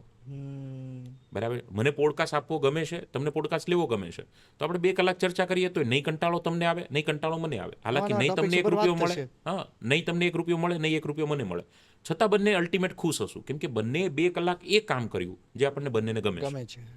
100%. બરાબર. તો ગમતું જો કામ થઈ જાય તો મજા આવતી થઈ જાય, અને તમને જે કામમાં મજા આવતી થઈ જાય એ કામમાં અઢળક પૈસો આવતો થઈ જાય. ઘણીવાર એવું થતું હોય છે કે અમુક લોકોને એવા ફિલ્ડમાં કામ કરવું છે, પણ એની પાસે એક એવો પ્રશ્ન છે કે ટીમ નથી. બરાબર છે. તો મારું એવું કેવું છે, કદાચ હું રોંગ પણ હોઈ શકું, રાઈટ, કે શરૂઆતમાં ટીમ નથી હોતી. બરાબર છે. શરૂઆતમાં એક જ ટીમ હોય છે, તમે પોતે. કેમ કે હરેક ટીમની અંદર એક લીડર હોય છે, અને એ લીડર ટીમ બનાવે છે. આપણે ચક દે ઇન્ડિયા જોયું, તો ચક દે ઇન્ડિયામાં શાહરૂખ ખાન શું કરે છે? પહેલાં પોતે ક્લિયર હોય, પોતે ટીમનો એક પ્લેયર હોય, પછી આખા ઇન્ડિયામાંથી અલગ અલગ પ્લેયરોને સિલેક્ટ કરે છે. એ ક્લિયર છે. એ ક્લિયર છે. પછી આખા ઇન્ડિયામાંથી અલગ અલગ પ્લેયરોને સિલેક્ટ કરે છે, અને પછી ટીમ બને, અને પછી એ ટીમ જીતે છે. એટલે શરૂઆતમાં જ જો ટીમ હોય તો તમને સિલેક્શનનો ચાન્સ જ નહીં મળે. તમે એક છો, તમે એટલા મજબૂત બનો કે તમે રાઈટ સિલેક્શન કરી શકો, અને તમે જ એકવાર એ લેવલ હાંસિલ કરી લીધું પછી સિલેક્ટ ધ રાઈટ પીપલ. કારણ કે તમને તો ખ્યાલ હોવું જોઈએ ને, ટોપથી લઈને ડેથ સુધીની બધું જ વસ્તુ. એક્ઝેક્ટલી. તમને ખબર જ નહીં હોય, તમને કોઈ બી ભેરવી જશે. જેમ કે આ ફિલ્ડમાં મેં શરૂઆત કરી, તો અમારી ફિલ્ડના બધા જ કામો શરૂઆતમાં સાઉન્ડ હું મારું પોતાનું રાખતો. એટલે કોઈ જગ્યા ઉપર પ્રોગ્રામ હોય તો હું ત્યાં સ્પીકર ગોઠવી આવતો, અને પછી સ્પીકર બધું સેટ બેટ ઓકે કરી પછી ઘરે આવું, અને બાઇક બી નહીં હતું, રિક્ષામાં આવું, પાછો ઘરે આવું, પછી તૈયાર થઈને પછી પાછો જવું. તો મને સાઉન્ડ ગોઠવતા આવડે. શરૂઆતમાં ટીમ નહીં હતી. પછી ચાલુ પ્રોગ્રામમાં માઇકમાં તેમ કંઈ થયું હોય તો ત્યાં ઓલી બેટરી મૂકેલી, હું બેટરી બદલાવું, અને પછી પાછો વાત કરું. અમે 5000+ કાર્યક્રમ કર્યા. 5000+ શરૂઆતમાં આ રીતે જ કરેલી. પ્રોજેક્ટર મારી પાસે હતું, કેમ કે પછી પ્રોજેક્ટર હું ગોઠવું, પ્રોજેક્ટરના વાયરો બધા જ, બંને સ્પીકરો હોય, માઇક, સ્પીકર, પ્રોજેક્ટર હું જ ગોઠવતો. પછી અલગ અલગ પ્રોગ્રામ, પ્રોગ્રામની પરમિશન લેવાય હું જાઉં, પ્રોગ્રામ કોણ લેવાનો તો હું જ લેવાનો, સાઉન્ડ કોનું મારું જ, પ્રોજેક્ટર કોનું મારું જ. બરાબર છે. અને ઘણીવાર તો 5 લોકો ઓડિયન્સમાં હું લઈને જતો, કે ભાઈ તમને ઘટે જ લોકો તો એ લઈને આવે બધું, પણ મને પ્રોગ્રામ આપો. બરાબર. તો ફૂલ પેકેજ તમે આપતા? હા, ફૂલ પેકેજ. તમારે શું કરવું છે, શું જોઈએ? ઓલો કોઈ સાઉન્ડ મારું છે, ઓકે, તો આપણું નહીં આવે. પ્રોજેક્ટરે મારું છે, ઓકે, તો આપણું નહીં આવે. વક્તા જોઈએ તો હું આવી જઈશ. ઘણા કે વક્તાએ મારો છે, ઓકે, તો એમાં હું નહીં આવું. બરાબર. તો અલ્ટિમેટ તમારી જે જરૂરિયાત એ બધા જ કામો મેં કર્યા છે. પાસ બનાવવા, પાસ પ્રિન્ટ કરવા. શરૂઆતમાં મેં, આપણે અહીંયા સુરતમાં બોમ્બે માર્કેટ છે, એ બોમ્બે માર્કેટની ઉપર એક હોલ છે, 200-250 સીટિંગનો હોલ છે, બહુ ઓછા લોકોને ખબર છે. તો 2013માં મારે એક પ્રોગ્રામ કરવો હતો, સેલ્ફ ઇવેન્ટ. અત્યારે તો હું ઇવેન્ટ એવી કરું છું કે માનો કે તમારી સંસ્થા છે, તમે મને બોલાવો છો, હું ત્યાં આવી જાઉં, બોલી જાઉં, નીકળી જાઉં, સેટઅપ બધું જ તમારું હોય, ખાલી માત્ર ને માત્ર. હા, સેલ્ફ ઇવેન્ટ નહીં હોય. અને એ મારી પહેલી અને છેલ્લી સેલ્ફ ઇવેન્ટ હતી 2013માં. હવે ભવિષ્યમાં પાછું અમે કરશું. તો બોમ્બે માર્કેટમાં 2013માં. તો ઇઝ યોર એક્ઝામ એવું ટાઇટલ આપેલું કે ભાઈ તમારી પરીક્ષાને ઇઝી કરો. તો ઇઝ યોર એક્ઝામ ટાઇટલનો એક પ્રોગ્રામ હતો. 50 રૂપિયા પાસ ફી રાખેલી જી 2013માં, 50 રૂપિયા પાસ ફી. તો બધી સ્કૂલમાં જાઉં અને હું સરને પરમિશન લઉં કે તમારા 10મા 12માના જે ક્લાસ છે ને એ ક્લાસમાં તમે મને ઇન્ફોર્મેશન આપવા દો. જે બચ્ચાએ આવવું હશે એ એની રીતે 50 રૂપિયા આપીને આવશે, પણ મને આપવા દો એમ. મને ઇન્ફોર્મેશન આપવા દો. એટલે એક ક્લાસમાં જાઉં, ભાઈ જો આ રીતે પ્રોગ્રામ છે અને પ્રોગ્રામ બહુ સારો હશે, શું હશે, આ તે 2 કલાકનો પ્રોગ્રામ તમને હેલ્પ થશે અને તમે એ પ્રોગ્રામમાં આવો. તો એવી રીતે ઇન્ફોર્મેશન આપું. આ બોર્ડ ઉપર નંબર લખતો આવું, જેણે આવવું હોય એને આ નંબર પર ફોન કરવાનો. તો ભાઈ છોકરા મને ફોન કરે, કોઈ સીતાનગરથી ફોન કરે, કોઈ અર્ચનાથી, કોઈ રણુજામાંથી ફોન કરે, કોઈ ઈશ્વરકૃપામાંથી, કોઈ હરિધામમાંથી, એ બધી વર્ષામાંથી, સોસાયટીમાંથી ફોન કરે કે સાહેબ મારે પ્રોગ્રામમાં આવું છે, પાસ ક્યાં લેવા આવું. આપણે ઓફિસ જ નહીં હતી, હવે મારે એને બોલાવો બી ક્યાં. હું કહું તું ક્યાં છો કે સીતાનગર ચોકડી. હું 5 મિનિટ ઉભા રહો, હું બાઇક લઈને જાઉં, 2 પાસ લઈને 100 રૂપિયા લઉં ને 2 પાસ એને આપું. મને કે પ્રોગ્રામ કોણ લેવાનું, હું જ લેવાનો. તો પણ પહેલો મારો પ્રોગ્રામ જે હાઉસફુલ થયો અને પછી મને ખબર પડી કે ભાઈ આવા પ્રોગ્રામ કરવા માટે તો ટીમ બહુ મોટી હોવી જોઈએ. બરાબર, એટલે કોઈ ખબર જ નહીં હતી, ટીમ વર્ક હોવું જોઈએ. ત્યારે હું એકલો જ હતો. એટલે પહેલાં હું ગયો બોમ્બે માર્કેટમાં રિક્ષા લઈને, સ્પીકર મેં કર્યું અને હા રિક્ષા લઈને. એમાં પણ ઉપર ઢાળ છે હોલમાં, તમને ખબર હતું બોમ્બે માર્કેટમાં એકદમ મોટો ઢાળ છે. હવે ઢાળ પર રિક્ષા ચાલે નહીં, તો નીચે ઉતારીને સ્પીકર પછી હું ખંભા પર લઈને ત્યાં આખા સ્પીકર ગોઠવા, માઇક ગોઠવું, પ્રોજેક્ટર ગોઠવું, બધું ગોઠવું. પાછો ઘરે આવ્યો, તૈયાર થઈને હું બોમ્બે માર્કેટમાં ગયો. ત્યારે તો બાઇક બી નહીં હતું 2013માં, ગાડીની તો બહુ મોટી વાત છે. અને પ્રોગ્રામ શરૂ કર્યો અને બધા સ્કૂલના પ્રિન્સિપાલોને મેં ઇન્વાઇટ કર્યા. અને ઓવર ક્રાઉડ થઈ ગયું પ્રોગ્રામમાં. 250ની સીટ હતી, 300 લોકો આવી ગયા. એટલે પાછળ લોકો બી ઊભા છે અને એટલું મિસમેનેજમેન્ટ થઈ ગયું કે જે પ્રિન્સિપાલ જેને ગેસ્ટ બોલાવે પણ ક્રાઉડ જ એટલું પેક. અને હું એક જ વન મેન જ હતો. હવે પ્રોગ્રામ મેં એકવાર શરૂ કરી દીધું તો કોણ મહેમાન આવ્યું, શું આવ્યું, એને કોણ બેસાડે, એને કોણ પાણી આપે, આ તે. અને ઘણા તો આવીને બહારથી જતા રહ્યા, આ તે બધું. એટલે બ્લન્ડર થઈ ગયું. અને પ્રોગ્રામમાં બી શરૂઆતમાં તો આપણો કોઈ એવો સ્ટેજ કંટ્રોલ એવું કશું નહીં હોય. તો 10મા 12માની પ્રજા, છોકરા, એમાં છોકરા છોકરી બધા ભેગા થઈ જાય. કોઈ પેરેન્ટ્સ નહીં હોય તો બધા હો આ હુલ્લા ચિલ્લી એકદમ હુડિયા બોલાવે. આ તો એટલે બહુ ખરાબ અનુભવ રહ્યો. પણ પ્રોગ્રામ આપણે પૂરો કર્યો અને 50 રૂપિયા લઈને આખો એ ઇવેન્ટ કરેલી. પછી આપણે બધી સ્કૂલમાં મળવા જઈએ કે સાહેબ તમે આવેલા કે નહીં, કેમ કે મને ખબર નહીં તમે આવેલા કે નહીં આવેલા. તો કે આજ પછી મને ક્યારે આમંત્રણ ના આપતા તમે. એમ ઘણા સાહેબોનો એવો પણ કે ભાઈ એમ મારે ધક્કો થયો, ત્યાં જગ્યા નહીં, મારી જગ્યા નહીં. અને વાત પણ સાચી, મહેમાન તરીકે તમે બોલાવો અને એની જગ્યા જ ન હોય. તો આવા ઘણા બધા અનુભવ થયા. ત્યાંથી ધીમે ધીમે શીખતા એ લેવલ પર પહોંચ્યા. અને ટીલ નાવ હજી એવા પ્રોગ્રામ કરવા માટે હજી મારી પાસે એવી મોટી ટીમ નથી કે હું સેલ્ફ ઇવેન્ટ, કેમ કે એમાં 50-60 લોકોની ટીમ જોઈએ. તો ટીલ નાવ હજુ હું એ પ્રોગ્રામ નથી કરતો. સેલ્ફ ઇવેન્ટ જે આપણી પોતાની ઓર્ગેનાઇઝ હોય એવી ઇવેન્ટ હું નથી કરતો. હું માત્ર તમારી જગ્યા ઉપર આવીને બોલી જાઉં છું. તમે આ આખી સફર તય કરી એટલે તમને, મને નથી લાગતું કોઈ દિવસ તમને એવું તમારી ઉપર ડાઉટ થયો હશે. કેમ કે તમે ક્લિયર થઈને કામ કરી રહ્યા છો તો એમાં ડાઉટનો કોઈ પ્રશ્ન જ નથી. હા, ક્યારેક હતાશા, નિરાશા, અપેક્ષા કરતાં ઓછું પરિણામ આવું મળી શકે. બટ અગેન ચાલતા કોઈ ઊભા નથી કરી, આમ જાતે અને પોતાના દમ પર ઊભા થયા છે. એટલે સમય લાગ્યો છે પણ મજબૂત છે. હા, જે છોડ મૂળમાંથી ઊભું થાય ને એ નાના મોટા પવનથી નમી નહીં જાય. કદાચ બહુ એવું પરિસ્થિતિ હોય તો ઝૂકી જાય, પણ એ મૂળથી નહીં નીકળે. અને તમે રેડીમેડ છોડ લાવીને રોપી દો, જે એ જમીનમાં મૂળ નથી નાખેલા, તો એ પવનમાં મૂળ સાથે નીકળી જશે. અરે મોટા વિશાળકાય વૃક્ષ પણ વાવાઝોડામાં ફંગાતા જોયા છે. નાના તમે ગ્રાસ જો, એની બધી કચરો સાફ થાય છે. એટલે લેટ આવશું પણ લેટેસ્ટ આવશું. એટલે સંઘર્ષ તો એવું નહીં મારો, બધાનો રહ્યો જ છે. બટ તમારા સંઘર્ષની કદર તો જ થાય એક સ્ટેજ પર આવો છો તો. એક લેવલે સ્ટેજ સુધી પહોંચો છો તો તમારા સંઘર્ષની ગાથા લોકો સાંભળશે. બાકી મારા તમારા કરતાં ઘણો બધો મોટો સંઘર્ષ કરનારા લોકો એવરીડે છે. તો તમે ત્યારે જ માની લીધું હોત કે આ સ્પીકર મારે ઉઠાવવા પડે છે, આ તો લગભગ આજે અહીંયા ન બેઠા હોત. એ તો હરેક ફિલ્ડમાં છે. અને એ ફિલ્ડમાં હું સ્પીકર નહીં ઉચકતો તો બીજી ફિલ્ડમાં, એ ફિલ્ડમાં હું સ્પીકર નહીં ઉચકતો તો બીજી ફિલ્ડમાં બીજું કંઈક ઉચકવાનું તો રહેતે જ. એટલે ગમે ત્યાં તમારે શરૂઆત તો શૂન્યથી જ થશે. કેમ કે 1 2 3 આપણે શીખવાડીએ છીએ પણ એની શરૂઆત તો 0થી જ થાય છે. 1 to 10માં તમારે 9 સુધી જ તમે પહોંચશો. 1 2 3 4 5 6 7 8 9 પછી તો તમારે એકબીજાના સહયોગથી જ બાકીના 100 આંકડા સુધી પહોંચાય છે. હવે મારે 1 ને 0 કરવો એટલે 1 0 બેન ભેગા કરવાના. મારે 1 1 કરવા એટલે 2 એકડાને સમજાવવાના, બે ભેગા રહો. મારે 12 કરવા હોય તો એકડાને બગડાને ભેગા કરવાના. એટલે 9 સુધી તમે સાથે પહોંચી શકો. પછીના જેટલા લાંબા આંકડા જોઈએ, માનો કે મારે 11,332 કરવા તો મારે 5 જણા ભેગા કરવાના. એકડા 2 ભાઈઓને, તગડાને અને આખું 2 તગડાને ને બગડાને. એટલે ભેગા કરવામાં જ તમે મોટા બની શકો. બાકી એકલામાં તમે 9 સુધી પહોંચો છો. એટલે તમારે જો મોટી ગેમ રમવી હોય તો તમારે ઘણા બધાને ભેગા લઈને ચાલવા પડશે. ટિપ્સ મળે છે, સાંભળતા રહેજો. એવું છે. એટલે તમે આજે કોઈ છોકરાને પૂછો કે ભાઈ તને 1000 રૂપિયા ગમે કે લાખ રૂપિયા ગમે, 10 લાખ ગમે કે 1 કરોડ ગમે, તો કોઈ પણ શું કહે? મને 1 કરોડ ગમે. તો હવે 1 કરોડ એટલા માટે મોટા છે કેમ કે 1 કરોડમાં એકની પાછળ 7 મીંડા છે. એટલે તમારે 8ને ભેગા કરવાના, 0ના 7 ભાઈને ભેગા કરવાના અને એકડાને ભેગો કરવાનો. અને એ કહેવાનું કે એકડાને આગળ ઊભો રહી અને પાછળ 7 જાય. જો ઓલા 7 પાછા ભેગા થઈને કે અમારી યુનિટી મોટી છે, અમે તો 7 ભાઈઓ છે, અમે થોડા પાછળ ઊભા રહીએ, અમે તો આગળ જ ઊભા રહીએ. જો એ 7 આગળ થઈ જાય તો પાછળ એકડો તો 1 થઈ જાય. એટલે એ સમજાવવા કે આ એકલો છે પણ છતાં એકલો આગળ રહેશે કેમ કે લીડર છે, અને તમે 7 ભાઈ છો પણ તમારે આના છાંયડે ચાલવું પડશે તો એ 1 કરોડ થાય. એટલે 1 કરોડમાં 8 આંકડા ભેગા કરવા પડે. હવે તમે 2 જ ભેગા કરી શકો તો તમે બહુ તો 11 થી 19 સુધી ભેગા થાવ, 20 સુધી ભેગા થાવ, 21 સુધી, 99 સુધી ભેગા થાવ. 100 એ તો અટકી જ જાવ. 99ની કદર કોઈ જ નથી. એટલે જેમ લાંબુ ચાલવું છે એમ બધાને ભેગા રાખવાના.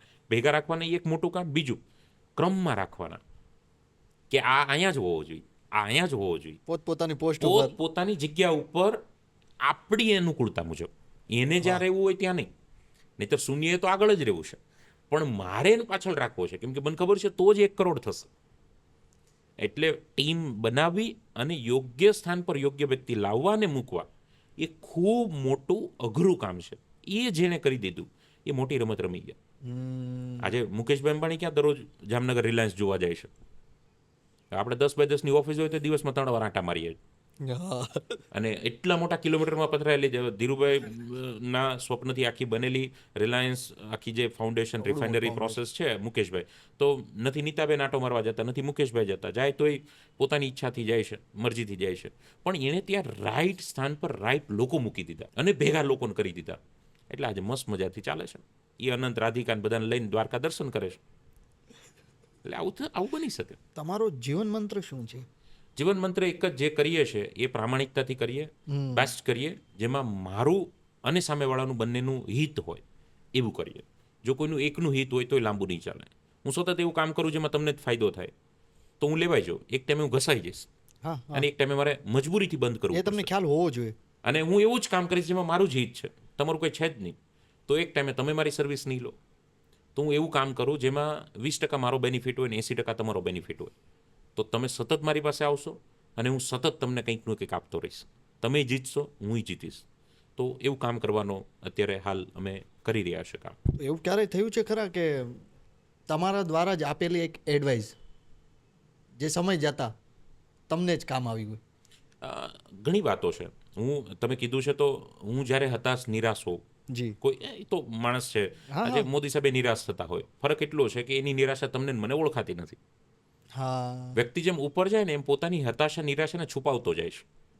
એટલે એ કલાકાર બનતો જાય છે. અને વ્યક્તિ જ્યારે સ્ટાર્ટિંગના લેવલ હોય ને તો એ કલાકાર ન હોય, એટલે પોતાની હતાશા, નિરાશા સામેવાળાને ખબર પડી જાય કે જો આ નિરાશ છે. જી જી જી. પણ જેમ સફળ જાય ને એમ હતાશા, નિરાશાને છુપાવતો જાય. આજે અદાણી સાહેબ, અંબાણી સાહેબ એ હતાશ, નિરાશ હોય, પણ એ લેવલના એક્સપર્ટ કલાકારો છે કે એની હતાશા, નિરાશાને આપણે પકડી ન શકીએ. તો જ્યારે હું હતાશ, નિરાશ હોઉં તો મને બીજાના વિડીયો મોટિવેટ કરે એના કરતાં હું મારી 10 શોર્ટ્સ વિડીયો જોઈ લઉં ને તો હું વધારે ઝડપથી મોટિવેટ થાઉં. કેમ કે એમાં ઘણી કીધેલી વાતો મારી એ હતાશાને દૂર કરનારી હોય છે.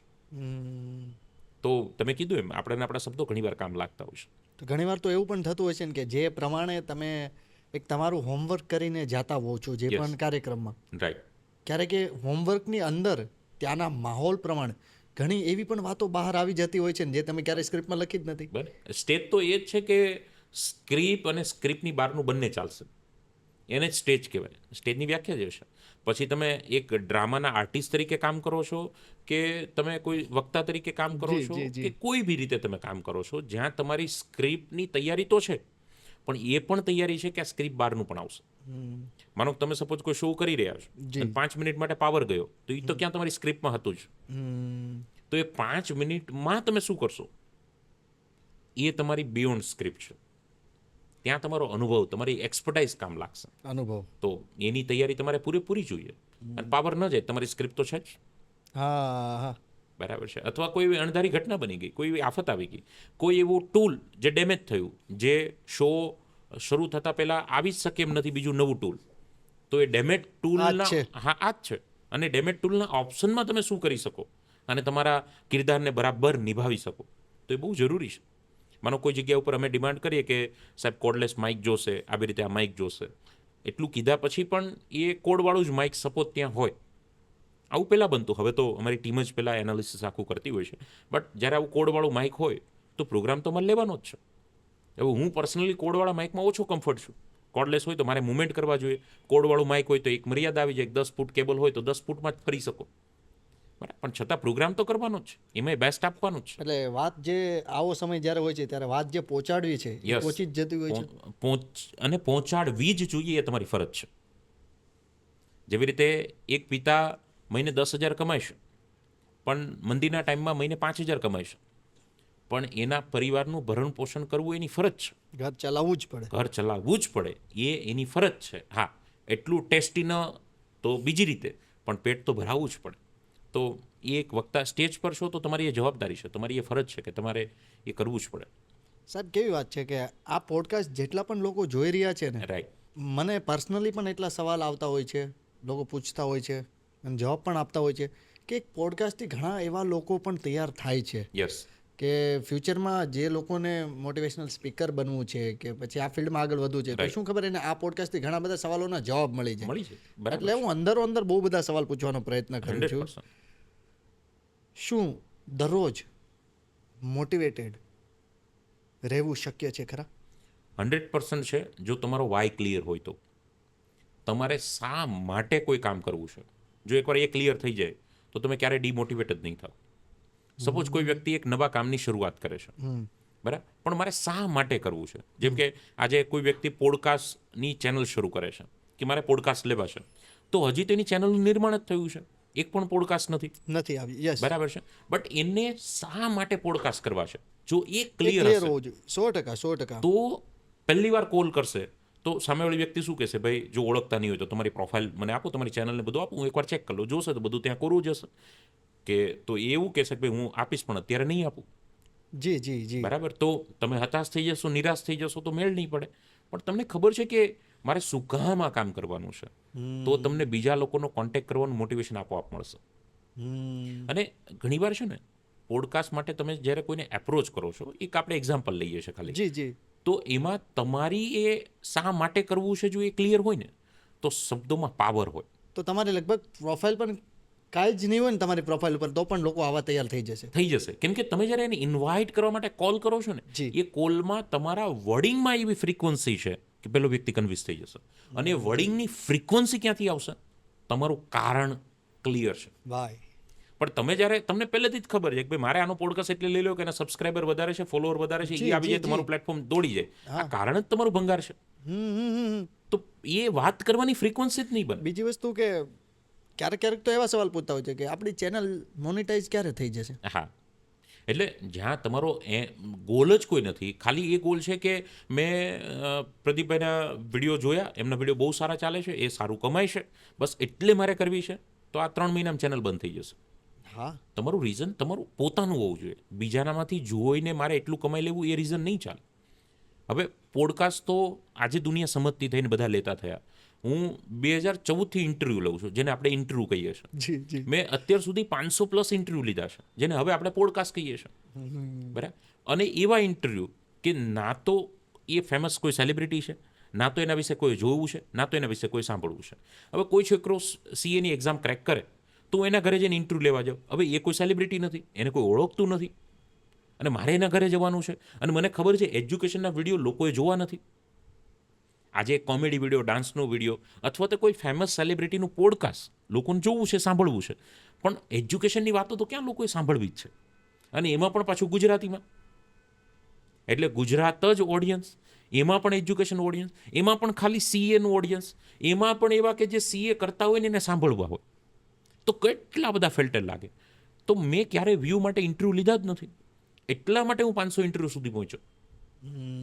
મારું ઇન્ટરવ્યૂ લેવા જવાનું કારણ બહુ ક્લિયર છે કે મારે એની પાસેથી સીએ વિશે જાણવું છે, કે સીએ કેવી રીતે પાસ થાય, ડૉક્ટર કેવી રીતે બનાય, નીટમાં ભારતમાં કેવી રીતે નંબર આવે, જેડબલ્યુમાં ભારતમાં કેવી રીતે નંબર આવે, એબ્રોડ યુએસએમાં કઈ રીતે ટોપ યુનિવર્સિટીમાં જવાય, કેટલો ખર્ચો થાય, કેવી રીતે સારું કમાવે, બિઝનેસ કેવી રીતે શરૂ થાય, કલાકારની ફિલ્ડમાં કેવી રીતે આગળ વધાય, આ ફિલ્ડમાં શું હોય, કેવી સ્ટ્રગલ આવે, શું જાણવું પડે, કેટલી એક્ટિંગ કરવી પડે, બધું મારે જાણવું છે. એ મારું કારણ બહુ ક્લિયર છે. એટલા માટે હું ઇન્ટરવ્યૂ લઉં છું. 100%. વ્યૂઝ આવે નહીં આવે ડઝન્ટ મેટર, મને ફરક જ નથી પડતો. માત્ર એક નજીવી કલાકમાં આપને કેટલું બધું આખું જીવન જાણવા મળે. મળી જાય છે. અને એ મને બેનિફિટ પ્રોગ્રામમાં આપે છે. મારા પ્રોગ્રામ્સ એટલા માટે બીજા કરતાં અલગ હોય છે કેમ કે હું લોકોને મળેલી વાતો પ્રોગ્રામમાં કરું છું. આજે હું 500 અલગ અલગ ફિલ્ડના લોકોને મળ્યો અને હું સ્ટેજ પરથી એ 500 અલગ અલગ ફિલ્ડની વાત કરું જે બીજો કોઈ વક્તા નહીં કરી શકે. એ મારી આજે યુએસપી બની ગઈ છે. તો વ્યૂઝ તો મારા સાઈડ થઈ ગયા છે. આજે મારો પ્રોગ્રામ જ આખો યુએસપી થઈ ગયો છે કેમ કે હું 10માના 12માના સાયન્સના, કોમર્સના, આર્ટ્સના 10માના ટોપર, ગુજરાત ફર્સ્ટ, અલગ અલગ રાજ્ય first, UP first, Bihar first, MP first, મહારાષ્ટ્રના ફર્સ્ટ, સીબી બોર્ડમાંથી ઓલ ઇન્ડિયામાં જે ફર્સ્ટ હોય એ બધા સ્ટુડન્ટ્સની સાથે મળું છું. આજે મારું 5 વાગે ઇન્ટરવ્યૂ છે સીબીએસસીમાં 500માંથી 498નો સ્કોર કરનાર દીકરાની સાથે મારું એ પોડકાસ્ટ છે. તો આવી રીતે બધાને હું મળ્યો છું.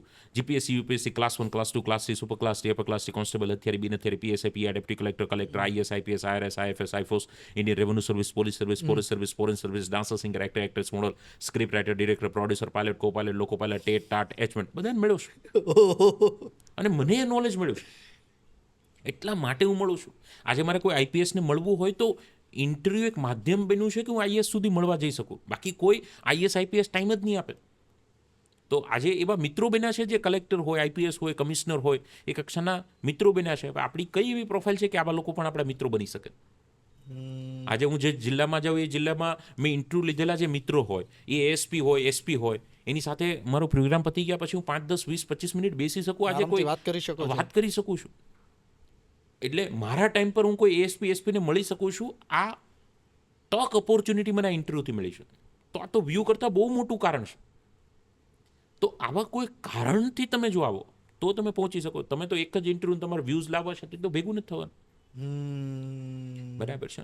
તમે ફળથી બંધાઈને કર્મ કરો છો તો એ કર્મમાં ક્યારે લેવાનું હોતું નથી. એ ઇન્ટરવ્યૂ એક માધ્યમ છે. હવે હું કોઈને એમ કહું કે ભાઈ પ્રદીપભાઈ અડધી કલાક ક્યારે ફ્રી હશો, મારે તમારી ફિલ્ડ વિશે જાણવા આવવું છે, તો મને સમય નહીં મળે. પણ હું એમ કહું પ્રદીપભાઈ મારું આ પ્લેટફોર્મ છે, યુટ્યુબમાં એટલા સબસ્ક્રાઈબર છે, ઇન્સ્ટામાં એટલા ફોલોવર છે, 1 મિલિયન પ્લસ મારા ફોલોવર છે, એટલા વ્યૂઝ આવે, એટલા કન્ટ્રીમાંથી વ્યૂઝ છે.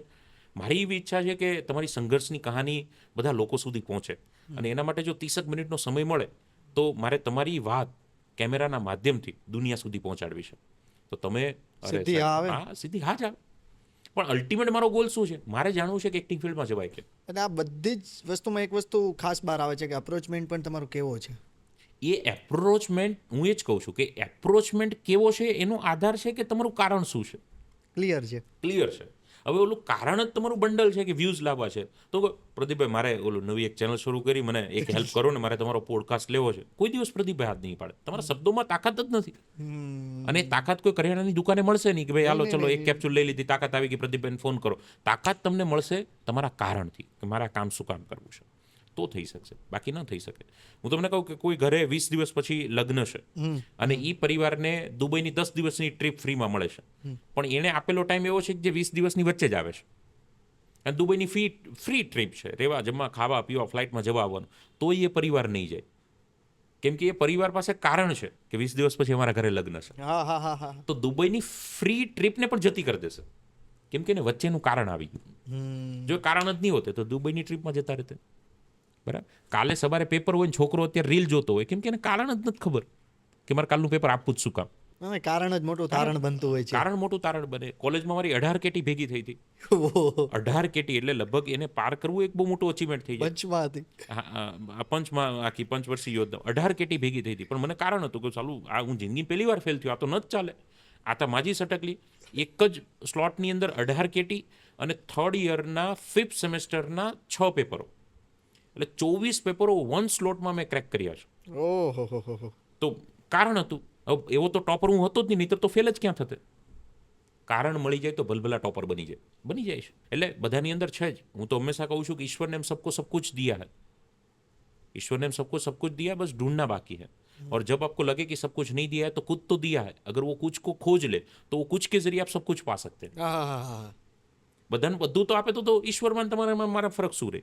તો પછી ફેલિયરથી શું કામ ડર છે? તમારી પાસે એક જ વસ્તુ હોવાની છે. ભાઈ તમે વિરાટ કોહલીને જોઈને એટલા ખુશ થાવશો તો તમને ખબર છે વિરાટ કોહલી એટલી સફળતા પછી ક્યારેક ખૂણામાં જઈને રડી લેશે?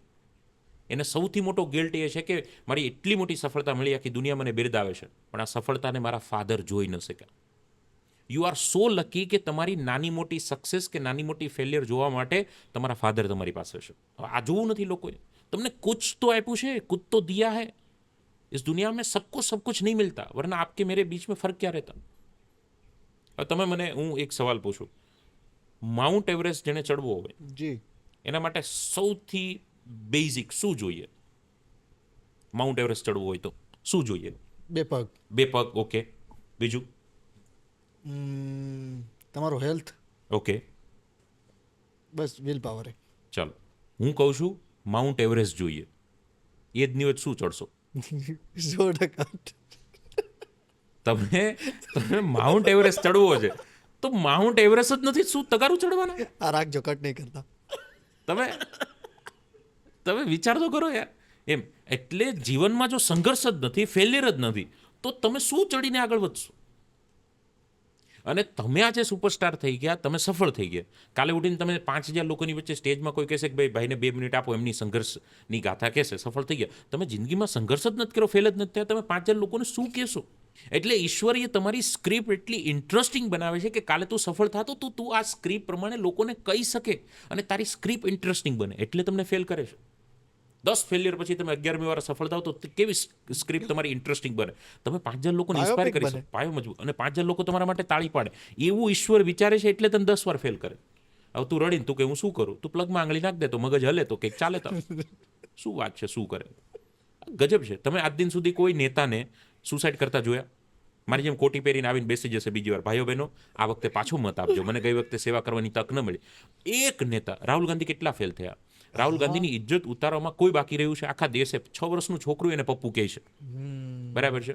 હવે બીજો કોઈ હોય તો સુસાઇડ કરી લે. હું તો કહું મજબૂત મનોબળનો માણસ કહેવાય. 100%. તમે એની પટ્ટી, એ જે હોય પોલિટિકલી વ્યક્તિ, આપણે એ વાત નથી કરતા, ભાજપ કોંગ્રેસની વાત નથી, હું ઇન્ડિવિજ્યુઅલી પર્સન તરીકે કહું છું કે એની જગ્યા ઉપર જો આપણે 2 મિનિટ મૂકીએ તો માણસ કેટલો ડિપ્રેશનમાં જતો રહે યાર.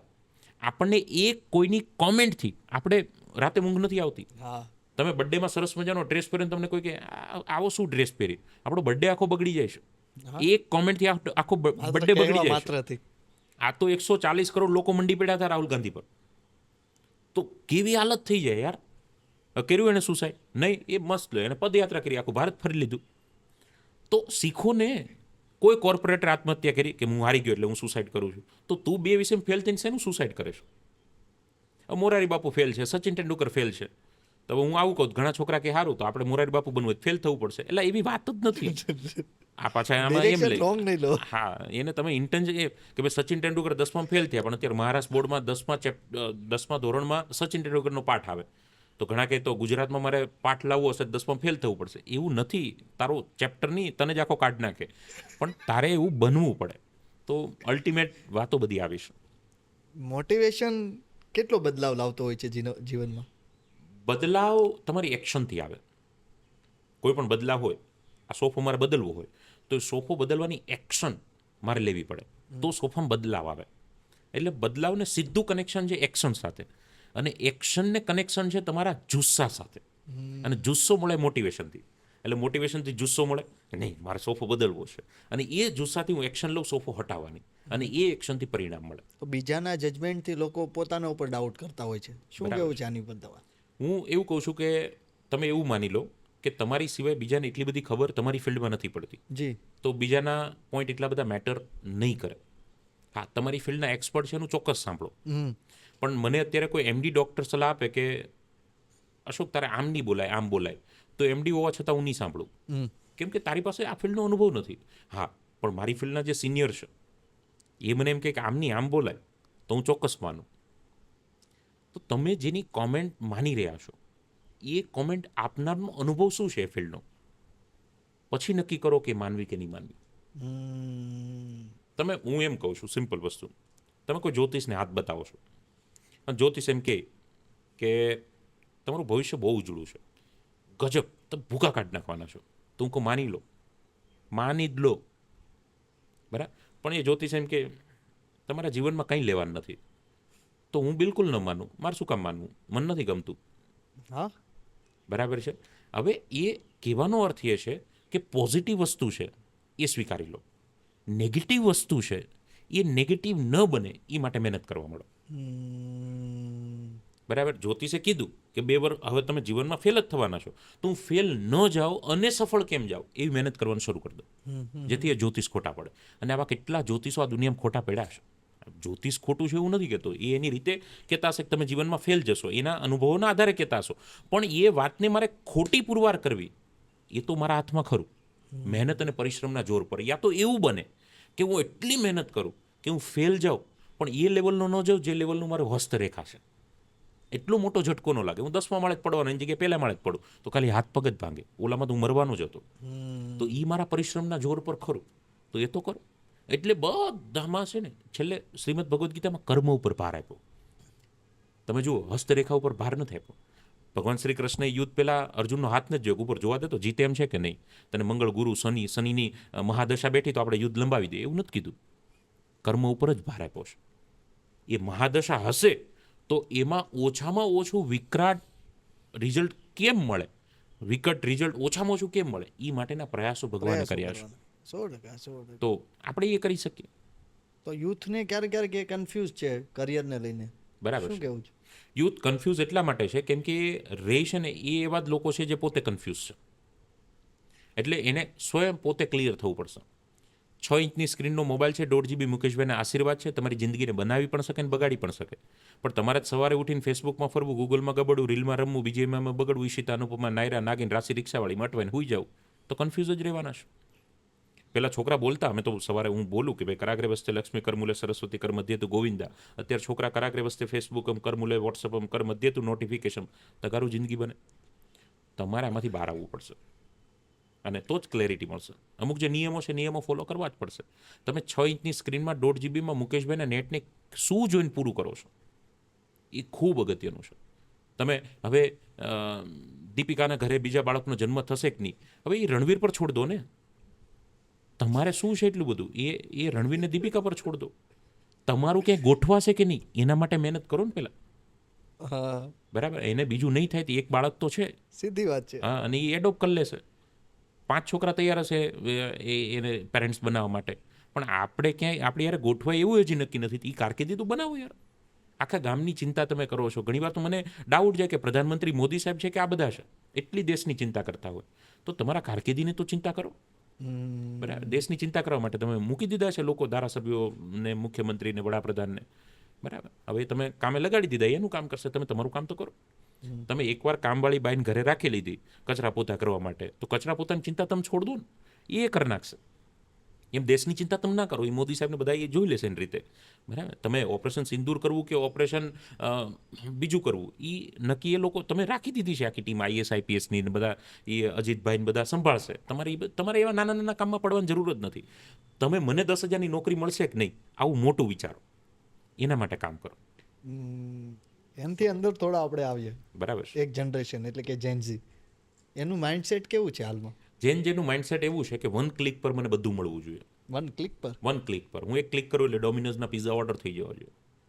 જેનજી એવી છે કે જેને 5G નેટ થોડું બી ઓછું આવે તો એક્સેપ્ટ નથી કરી શકતી. તકલીફ હે? જેનજી એવી છે કે જેનાથી ફેલિયર 0.01% પણ સહન નથી થવાની. આવનારી કાલે સુસાઇડના રેશિયો ખૂબ વધવાના છે, કેમ કે આ જેનજી એવી છે જેને જિંદગીમાં ગરમી જ નથી કરી. હાય સો હોટ ટેમ્પરેચર, તાર બાપાને પૂછ કેટલા હોટ ટેમ્પરેચરમાં આખી મહેનત કરી છે. એટલે આ જેનજી છે. એટલે જેનજીના પેરેન્ટ્સને હું કહું છું કે ઘરમાં એસી તમે મૂકો છો પણ ચલાવવું કેટલી કલાક એ નક્કી પણ તમે કરો. જેનજી ચાહે ત્યારે એસી શરૂ થઈ જાય તો મજા નહીં આવે. આ જેનજીને મજબૂત કરવાની જરૂર છે. જેનજી છે ને બહુ પાંપડી છે, દેખાય છે ખૂબ સારી, તમારા મારા કરતાં અત્યારની જેનજી ખૂબ સુંદર દેખાય છે, દીકરો દીકરી હેન્ડસમ દેખાય છે, પણ અંદર કંઈ લેવાનું નથી, મજબૂત નામે સેજ પણ નથી. એ જેનજીને તમે કહો કે 5 કિલોમીટર ચાલવાનું છે, oh my god this is so trouble. તગારું ટ્રબલ? ચાલ, તને ખબર પડે. અત્યારની જેનજી ગિરનાર નથી ચડી શકતી કેમ કે એના ઘરના 3 માળી નથી ચડતો. બરાબર. અત્યારની જેનજી પરિક્રમા નથી કરતી કેમ કે એ બીજી ફોનમાં ક્રમા કરતા હોય છે. તો આ જેનજીએ આ બધું મજબૂત બનવું પડશે, સંઘર્ષ કરવો પડશે, બહાર આવવું પડશે, કેટલી વિશે શો થાય એને ખબર પડવી. જેનજીએ વેકેશનમાં 150-200 રૂપિયાની મજૂરી કરવી જોશે, તો જ એ કામ થશે, નહીંતર નહીં થાય. જે મજૂરી નથી કરતા એને પૈસાની કદર જ નથી થતી. 100 રૂપિયા તમે આખો દિવસ મહેનત કરીને કમાશો, તમને ખબર પડશે પૈસા કેમ આવે. તમે ક્યારેય સ્ટારબક્સને બહારથી જોશો, સેલ્ફી લઈ લેશો, 900 રૂપિયાની કોફી ક્યારેય નહીં પીવો. આજ દિન સુધી મેં જિંદગીમાં સ્ટારબક્સની કોફી નથી પીધી. મને હજી હિંમત નથી ચાલતી 900 રૂપિયાની કોફી પીવાની. શું જરૂર છે? હા, કેવી રીતે 900 રૂપિયા આપી શકાય? હવે તમે કમાણ આવે તો ખબર પડે. બાપાના પૈસાનું જ ગૂગલ પે ચાલતું હોય, તમે તો 900ની 2600 વાળી ક્રીમ કોફી પી શકો, બરાબર. અને સ્ટારબક્સની કોફી પીવા કરતાં સ્ટારબક્સની કોફી પીવા છે 5 લોકો સાથે બેસી લો તોય કામ થઈ જાય. કોફી પીવાની કોઈ જરૂર નથી, કોટો તો એ જ ચડે ને. બરાબર છે. અને કોફી પીવી છે તો 2 રૂપિયા નેસ્કેફેનું પેકેટ મળે જ છે. તમે હાઇજીન પીવો તમારી સામે બનાવેલી, એ છે. તો આ મારા વિચાર છે. આમાં બની શકે કે હું ખોટો હોઉં, પણ જેનજી સાથે હું ખૂબ કામ કરું છું, એટલે હું કહું છું. પણ એક બહુ પોઝિટિવ પોઈન્ટ છે કે જેનજીના જે વિચારો છે ને એ બહુ ફાસ્ટ છે, મજબૂત છે. પણ ડિરેક્શન બહુ રોંગ છે. તમારું ફાસ્ટ થિંકિંગની સાથે જો પ્રોપર ડિરેક્શન મળે તો ખૂબ મોટું કામ થઈ જાય. તમારી પાસે સ્પોર્ટ કાર હોય જે વિધિન અ ફ્રેક્શન ઓફ સેકન્ડમાં 200ની સ્પીડ પર આવી જાય તો એ ખૂબ મોટો પ્લસ પોઈન્ટ છે, પણ ખૂબ મોટો માઇનસ પોઈન્ટ પણ છે, કેમ કે વચ્ચે ઘણા લેતી પણ જાય. તો એને પ્રોપર ડિરેક્શનમાં ચલાવો તો કામ થાય. એટલે જેનજી છે ને એ અત્યારની સ્પોર્ટ કાર છે, પણ એને દિશા અને પ્રોપર રોડ એ જાતે એને નક્કી કરવો પડશે, નહીંતર ઘણાને વચ્ચે લેતી જશે. જે આપણે જોઈએ છે હિટ એન્ડ રનના કિસ્સાઓ, આ બધી જેનજી કરે છે. તો જેનજી પાસે ફ્યુચર અર્લી બનાવવાનો ખૂબ સારો સ્કોપ છે, બરાબર. કેમ કે સ્કોપ છે. તમે 15 વર્ષે કારકિર્દીની શરૂઆત કરી શકો, જે હું નહીં કરી શક્યો, બરાબર. ઇન્ટરનેટ નહીં હતું, ઓપ્શન પણ એટલા બધા છે, અઢળક ઓપ્શનો છે, તમને એટલી ફ્રીડમ છે. અત્યારની જેનજીને ફ્રીડમ છે, એ ફ્રીડમ મને તમને નહીં હતી. અત્યારની જેનજી બર્થડે પાર્ટીમાં જાય તો નાઇટ સ્ટે એના ફ્રેન્ડની સાથે એના ઘરે કરી શકે છે. બેનપણીઓ હોય તો એ સેફ લાગે તો એ કરી શકે. હવે આપણે તો ફ્રેન્ડની પાર્ટીમાં જ નહીં જઈ શકતા હતા, તો નાઇટની તો વાત જ આખી અલગ છે. સુઈ તો જાઓ. હા, તમે કોઈ પ્રોગ્રામ માટે બીજા સિટી જઈ શકો છો. તમારા પપ્પા 15-20 હજાર રૂપિયા પ્રોગ્રામની ફી ભરી શકે છે. તમે લાઈફને ડેવલપ કરવાના પ્રોગ્રામો કરી શકો છો, જે અમે નહીં કરી શકતા હતા. અમારા ટાઈમે પ્રોગ્રામો બી નહીં હતા. તો અઢળક ઓપોર્ચ્યુનિટી છે. તમે તમારું કરિયર અર્લી સ્ટેજ પર સ્ટાર્ટ કરી શકો છો. તમે 15-16 વર્ષની ઉંમરથી ઇન્વેસ્ટમેન્ટ કરવાનું શરૂ કરી શકો છો. તમે રિટાયરમેન્ટનો પ્લાન વહેલો કરી શકો છો. તમે 35-40 વર્ષની ઉંમરે તો રિટાયર થઈ શકો છો, ફાઇનાન્શિયલી ફ્રી થઈ શકો છો, જે અમે 30 વર્ષે કમાતા શીખીએ. તો ઘણા બધા પ્લસ પોઈન્ટ છે, પણ જેનજી એનો બેનિફિટ ખૂબ ઓછો લે છે, બરાબર. કેમ કે ઓવર પેમ્પરિંગ, વાતાવરણ આ છે તે છે, એમાં બધી મલ્ટિપલ Easy ફેક્ટરો available જવાબદાર બધું છે. કેમ કે હરેક માતા પિતાને એવું થાય કે અમે સંઘર્ષ કર્યો ને અમારો દીકરો ને દીકરી ન કરવા જોઈએ, અને એમાં ને એમાં એને ઓવર ફેસિલિટી આપી દે છે. તો એના કારણે સબ્જીમાં મીઠું સ્વાદ અનુસાર સારું લાગે, વધારે નહીં સારું લાગે. નહીંતર એ જ સબ્જીમાં ઓવર મીઠાના કારણે આખી સબ્જી બગડે. એમ અત્યારે જેનજી ઓવરના કારણે બગડી રહી છે, બરાબર. એનું સુવાનું શેડ્યુલ ફિક્સ નથી, ઉઠવાનું શેડ્યુલ ફિક્સ નથી. જેનજીએ સૂર્યોદય નથી જોયો, સનસેટ નથી જોયો, કંઈ જોયું જ નથી ઇન્સ્ટાના મેસેજ સિવાય. તો એ જેનજી બહુ ખતરનાક રીતે પડશે. અને જો વખત છે, આજે મારી વાતોથી તમે સમજી જાઓ તો ખૂબ સારું છે, નહીંતર સમય સમજાવશે તો ખૂબ મોટું દર્દ થશે, રડવા માટે આંખમાં આંસુ ઓછા પડશે. આવી ઘણાની લાઈફ અમે જોઈ છે, એટલે ખૂબ અઘરું છે. એટલે હું હંમેશા એવું કહેતો હોઉં છું કે ભાઈ લોકો કેવું જીવન મોટાભાગે જીવે છે અત્યારના યંગસ્ટર. સુબહ જાના શામ કો આના, कुछ न पाना, खाली हाथ लौट के वापिस यूं घर आ जाना, दोस्तों के साथ गप्पे गुप्पी लगा के लेट नाइट का हो जाना, माँ का यूं रूटीन सा चिल्लाना, डर के मारे वापिस जाके है सो जाना, क्योंकि दूसरे दिन नहीं है रविवार का हो जाना, तो टिफिन का डब्बा लेके वही बोरिंग सी जॉब से निकल जाना, और वही काम करते करते बोस की नापसंद डांट सुनते सुनते नापसंद काम करते करते करते करते रविवार का इंतजार हो जाना, और एक दिन फिर से रविवार का आ जाना, खुश होते होते होते दोपहर का हो जाना, और इतने में तो फिर से रविवार का खत्म हो जाना, और फिर से आंख मनका के मायूस होकर रात को सो जाना, क्योंकि दूसरे दिन है फिर से वही बोरिंग जॉब शुरू हो जाना, करते करते महीने का समाप्त हो जाना, चंद तनख्वाह का तेरे हाथ लग जाना, खुशी के मारे वापिस घर आते आते रास्ते में बड़े से मॉल का दिख जाना, तेरा यूं मॉल में जाने का मन हो जाना, मॉल में जाकर कुछ चीज़ों को पसंद करके बिल काउंटर पे ले आना, पर हाथ में बिल का देखते ही जेब में हाथ का जाना, रुमाल के सिवा कुछ न पाना, तो सारी चीज़ों को वहीं छोड़ के दिल और दिमाग को मना के खाली हाथ लौट आना, और वही दोस्तों के साथ गप्पे गुप्पे लगा के फिर से रात को सो जाना. ऐसे करते करते एक दिन जीवन का समाप्त हो जाना, पर इस दुनिया में कभी पता भी न लग पाना कि कब था इस दुनिया में तेरा आना और कब था इस दुनिया से चले जाना. अगर जीवन को ऐसा ही है बनाना तो आप कर रहे हो बिल्कुल सही है, पर if you don't like this type of life then change your life. તો જૈનજીને હું આવો મેસેજ એક આપું છું. ડિપ્રેશન એન્ઝાઇટીમાં જે અમુક લોકો રહેતા હોય છે યસ. એમને શું કહેવું છે તમારું? ડિપ્રેશન એન્ઝાયટીમાં જે લોકો રહેતા હોય છે, હું તમને એક બહુ તમે પૂછો છે સવાલ તો ક્લિયર કહું. જે પર્સન સુસાઇડ કરે છે ને, જી. એ સુસાઇડની પાછળની કહાનીઓ તમે જુઓ, એના અલગ અલગ લેવલ અને અલગ અલગ સ્ટેપ તમે જુઓ, તો એનું પ્રાઇમરી સ્ટેપ એન્ઝાયટી હોય, જી. એનું એક અપર વર્ઝન એ ડિપ્રેશન હોય, એમ કરતાં કરતાં કરતાં કરતાં એમનું લાસ્ટ વર્ઝન એ સુસાઇડ હોય. થોડું આમાં તમે જો કદાચ વાંધો નહીં ક્લિયર કરવા માંગતા હોય યસ. તો એના થોડા સિમ્ટમ્સ પહેલાં ખબર પડતી હોય છે ખરા? હા, થઈ શકે, પણ એનું જે નજીકનું જે ગ્રુપ છે, આમાં બે રીતે છે. એક તો એનું નજીકનું ગ્રુપ છે એ એને હેલ્પ કરી શકે, પણ ઘણીવાર બધાના નજીકના ગ્રુપ એવા નહીં હોય, અથવા તો નજીકના ગ્રુપને આઈડિયા નહીં આવે, તો વ્યક્તિ પોતે પોતાની હેલ્પ કરી શકે છે. કેવી રીતે એ તમને થોડું સમજાવું. પહેલાં તો એ સમજી લઈએ કે એન્ઝાયટી અને ડિપ્રેશન એ આજના સમયની અંદર કોમન છે. એ કોઈ બહુ એવો મોટો ભયંકર ડિઝીઝ નથી, કે કોઈ એવું બહુ મોટું એવું સ્વરૂપ નથી કે હવે એમાંથી હું બહાર જ ના આવી શકું. તમે જેટલી સેલિબ્રિટીને ઓળખો છો એમાંની મેજોરિટી સેલિબ્રિટી આ પરિસ્થિતિમાંથી પસાર થઈ ચૂકી છે.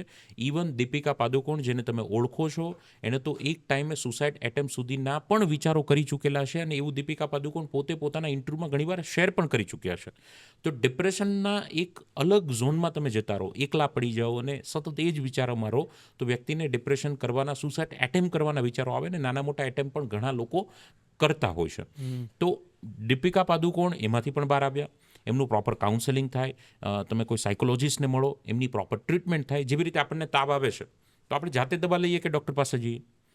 ડૉક્ટર પાસે જઈએ અને એની દવા આવે, 2-3 દિવસનો આરામ કરીએ, આપણે એના ઠીક થઈ જઈએ. વધુ મોટો તાવ હોય, એડમિટ થઈએ, એકાદ બિગ બોટલ ચડે, આપણે ઠીક થઈ જઈએ.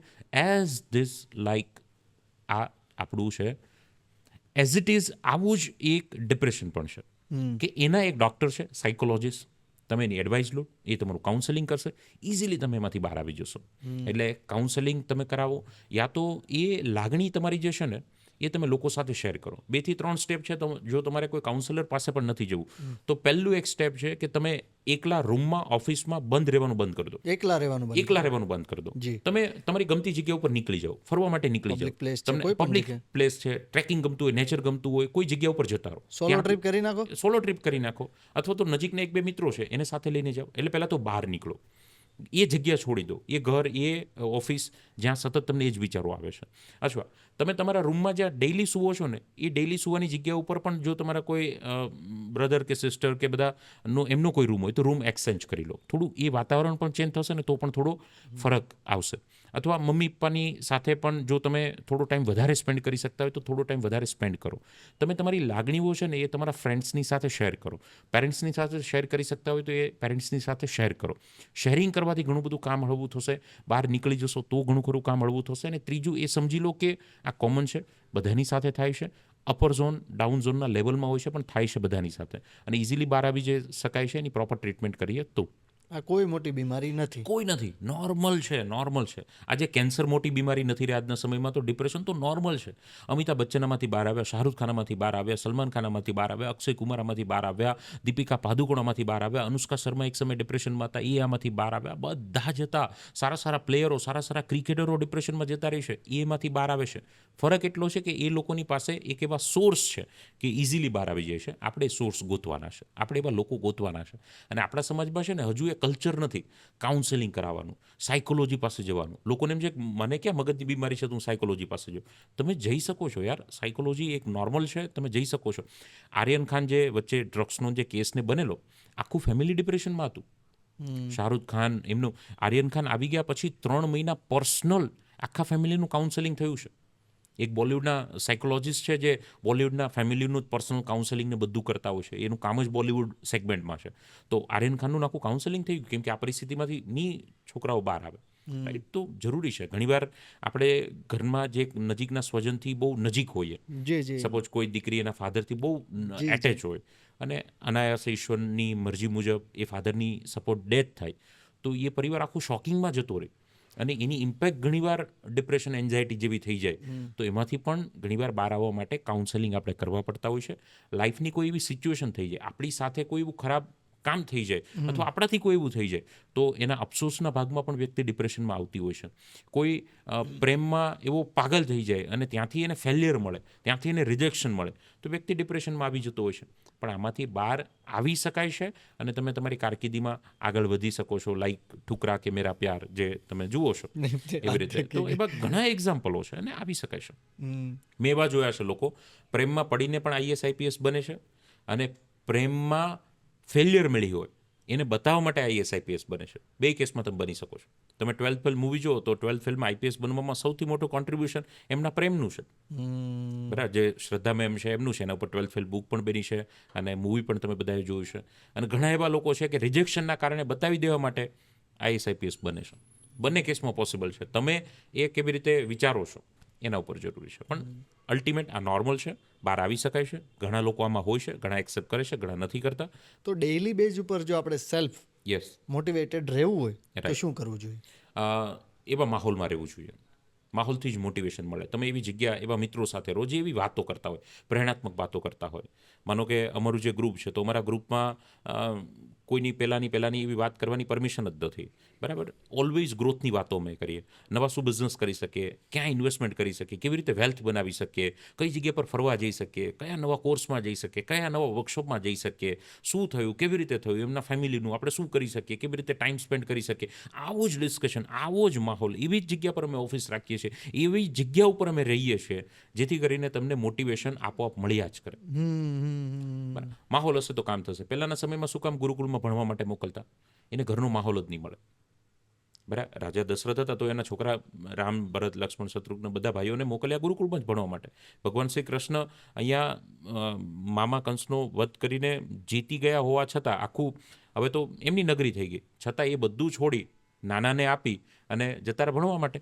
સુદામાની જોડે ભણ્યા, પણ એક જ જગ્યા ઉપર રહીને ભણતા, જેને અત્યારે આપણે હોસ્ટેલ કહીએ છીએ.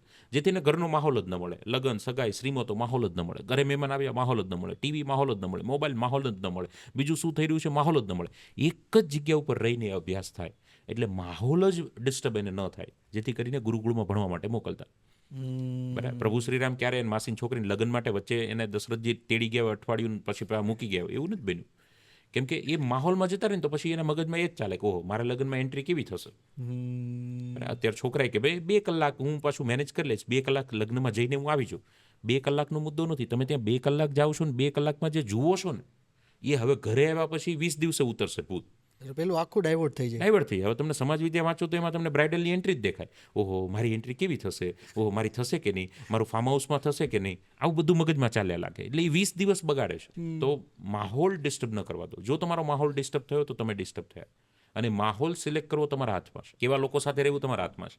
કોઈ એવો ફોન આવે તો મિત્રની સાથે કેટલી વાત કરવી, લંબાવી ટૂંકાવી તમારા હાથમાં છે. યુટ્યુબમાં વિડીયો કેવા જોવા તમારા હાથમાં છે. કેવું સાંભળવું તમારા હાથમાં છે. પેપરમાં પૂર્તિ આવે છે, પૂર્તિમાં સારા લેખ પણ હોય, મોટિવેશન હોય, પણ નેગેટિવ પણ હોય, બીજા પણ હોય. કેવા ન્યૂઝ જોવા તમારા હાથમાં છે. બરાબર, પેપરમાં એક બિઝનેસમેનની સક્સેસ સ્ટોરી પણ છે ને એક રેપની પણ કહાની છે. બે કહાની એક જ પેપરમાં આવે છે, એ પેજમાં ઉપર નીચે જ હોય. તો કઈ કહાની સાંભળવી, કઈ કહાની લેવી તમારા હાથમાં છે.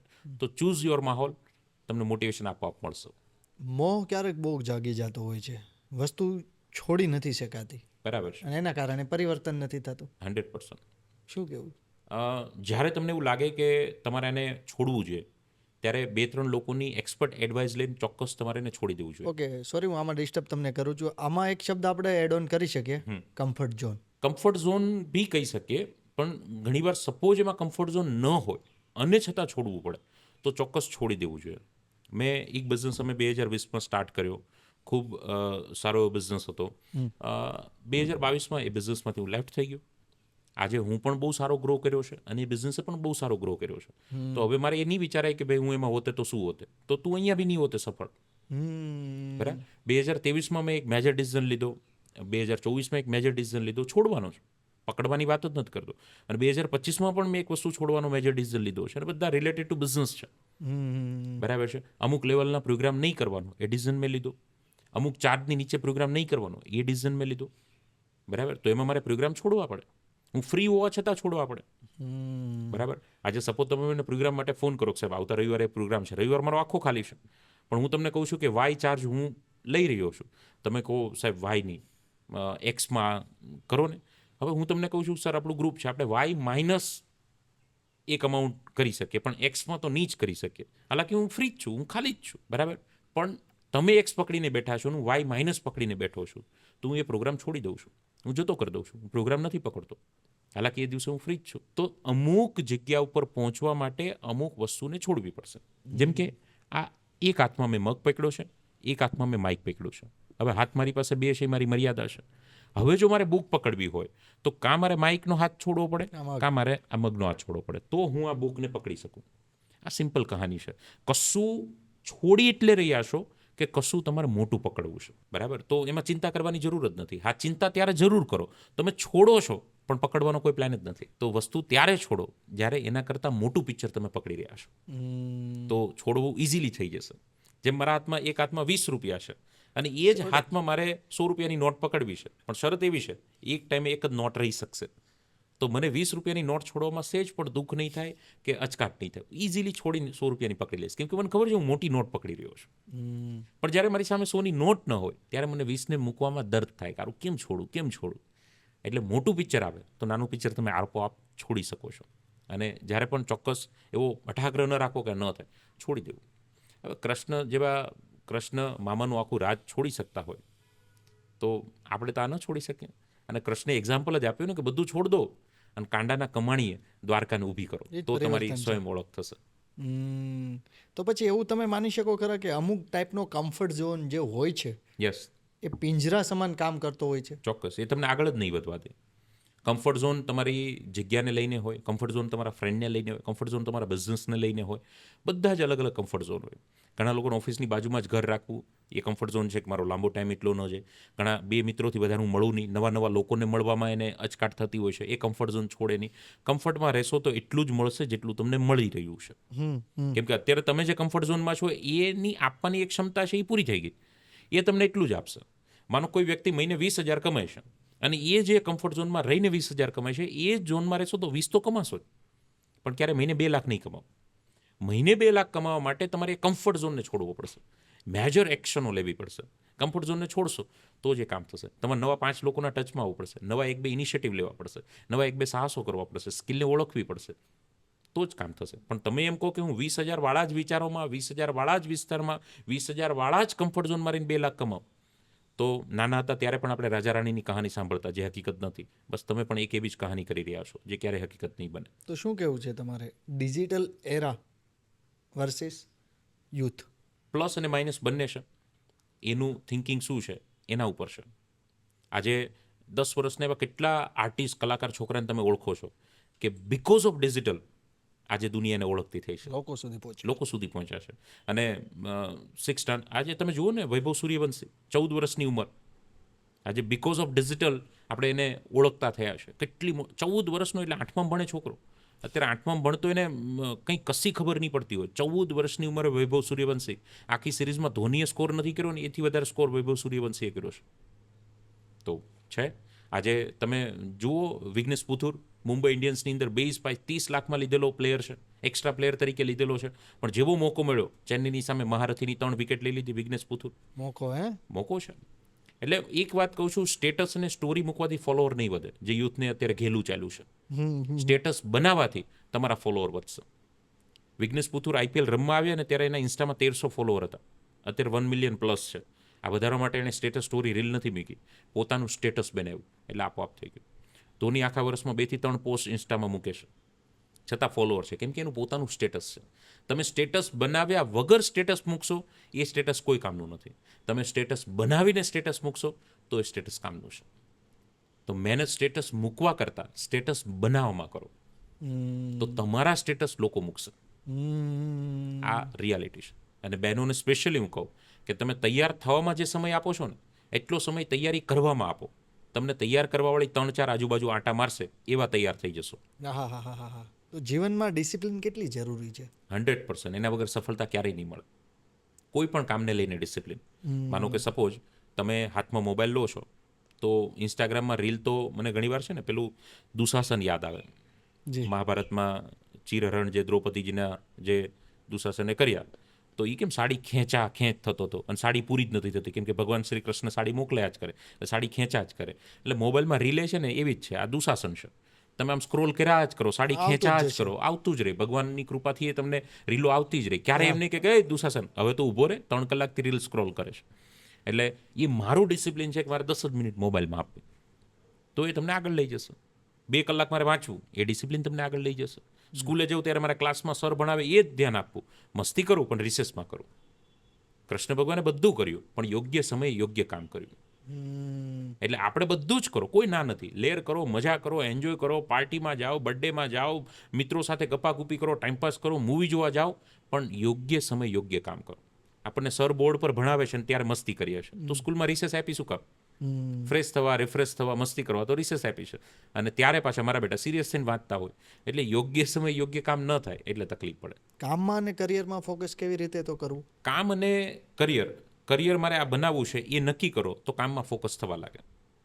માનો કે અત્યારે હું કામ કરી રહ્યો છું, મારે એક બુક લખવી છે. જી. એની મેં એક ડેડલાઇન નક્કી કરી કે આ તારીખ સુધીમાં મારે બુક લખવી છે. એ મારું કરિયર થયું. બુક જી. લખવી એ મારું કરિયર જી, થયું. જી. હવે એકવાર નક્કી થયું કે મારે બુક લખવી છે, તો દરરોજ 1 પેજ લખવાનું કામ આપોઆપ નક્કી થઈ જશે.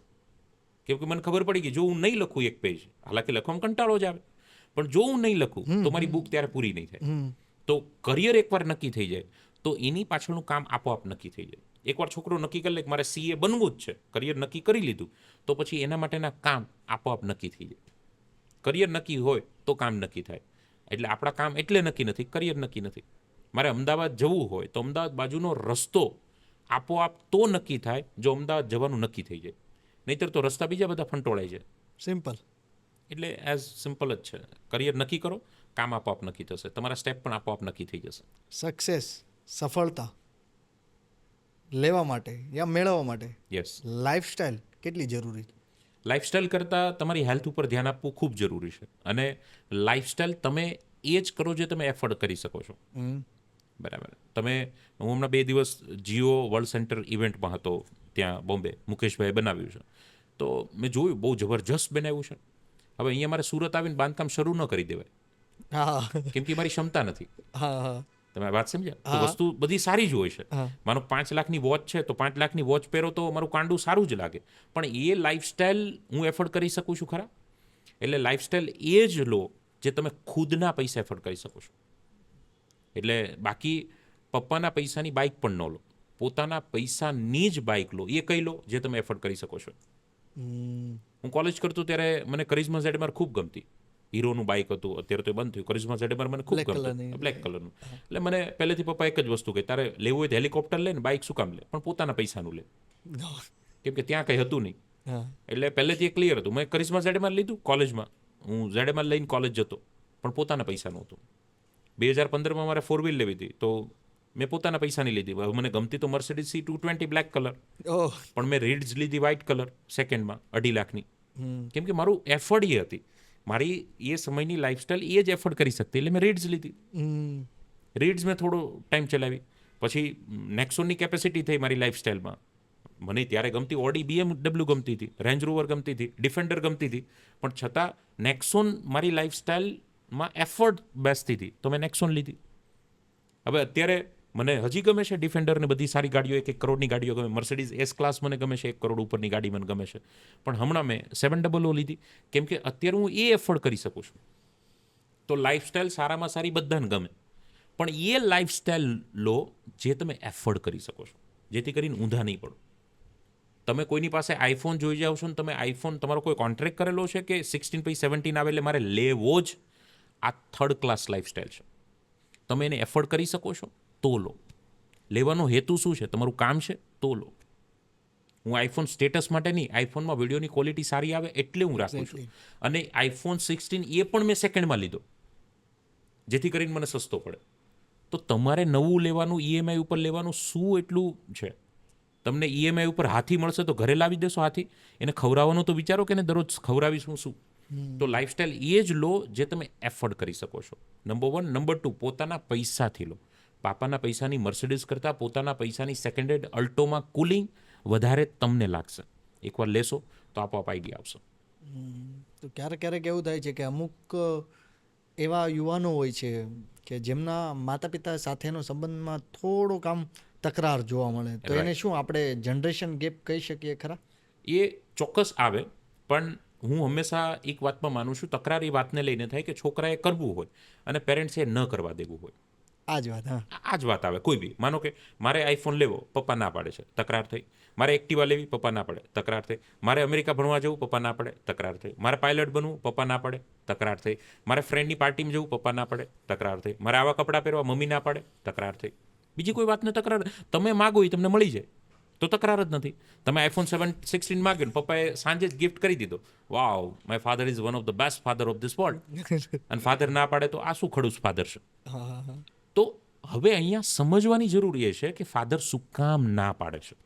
એ આપણે છોકરા સમજી નથી શકતા. હવે છોકરા એવું કહે છે પેરેન્ટ્સ સમજે, પણ ઓલવેઝ હું તમને કહું છું, એક બિલ્ડિંગમાં તમે 3જા માળે ઊભા હોય અને એ જ બિલ્ડિંગમાં કોઈ 10મા માળે ઊભું છે, તો બિલ્ડિંગમાં એક જ સમયે બાલ્કનીમાં 12 ઊભા છો, પણ છતાં 3જા માળવાળાને દુનિયા અલગ દેખાશે અને 10મા માળવાળાને દુનિયા અલગ દેખાશે.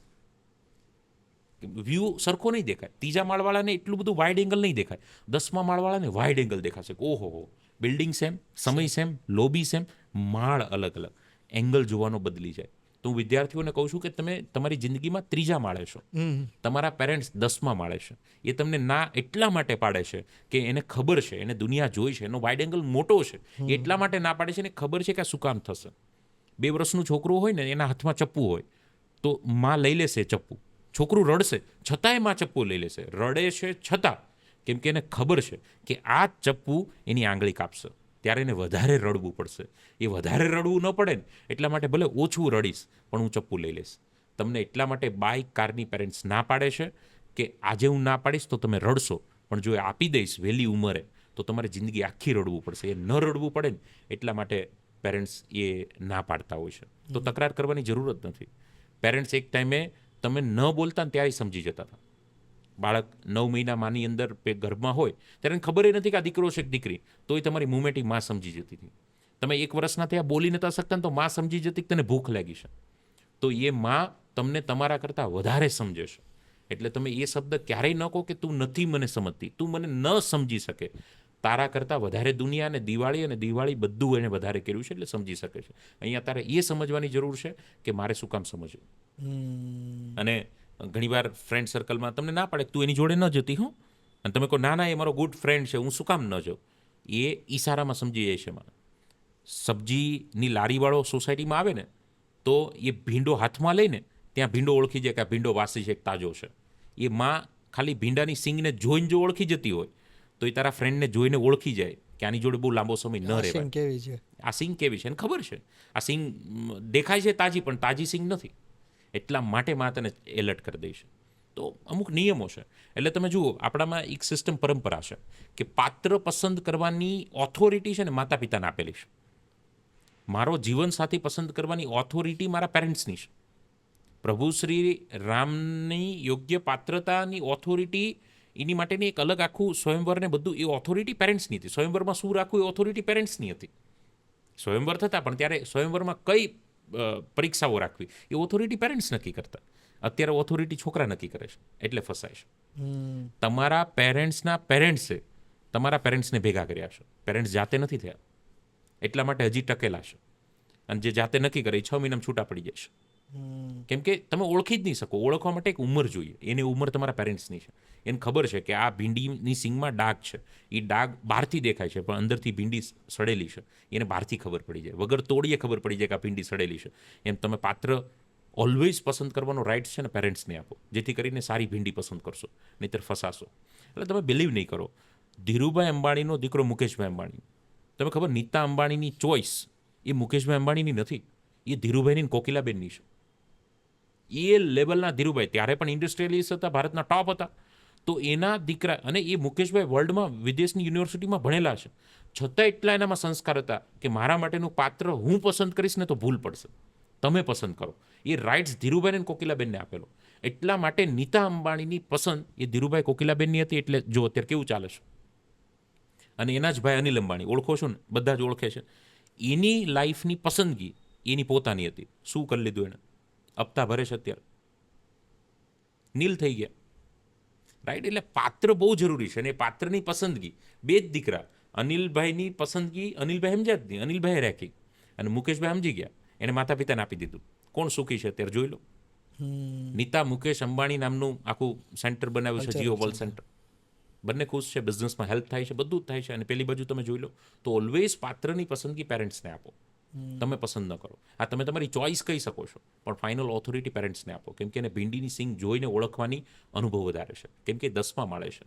એટલે તકરાર ન કરો નાની નાની વાતમાં. અને બીજું, એ હતા તો તમે છો દુનિયામાં, ઓલવેઝ એ વાતને યાદ રાખો.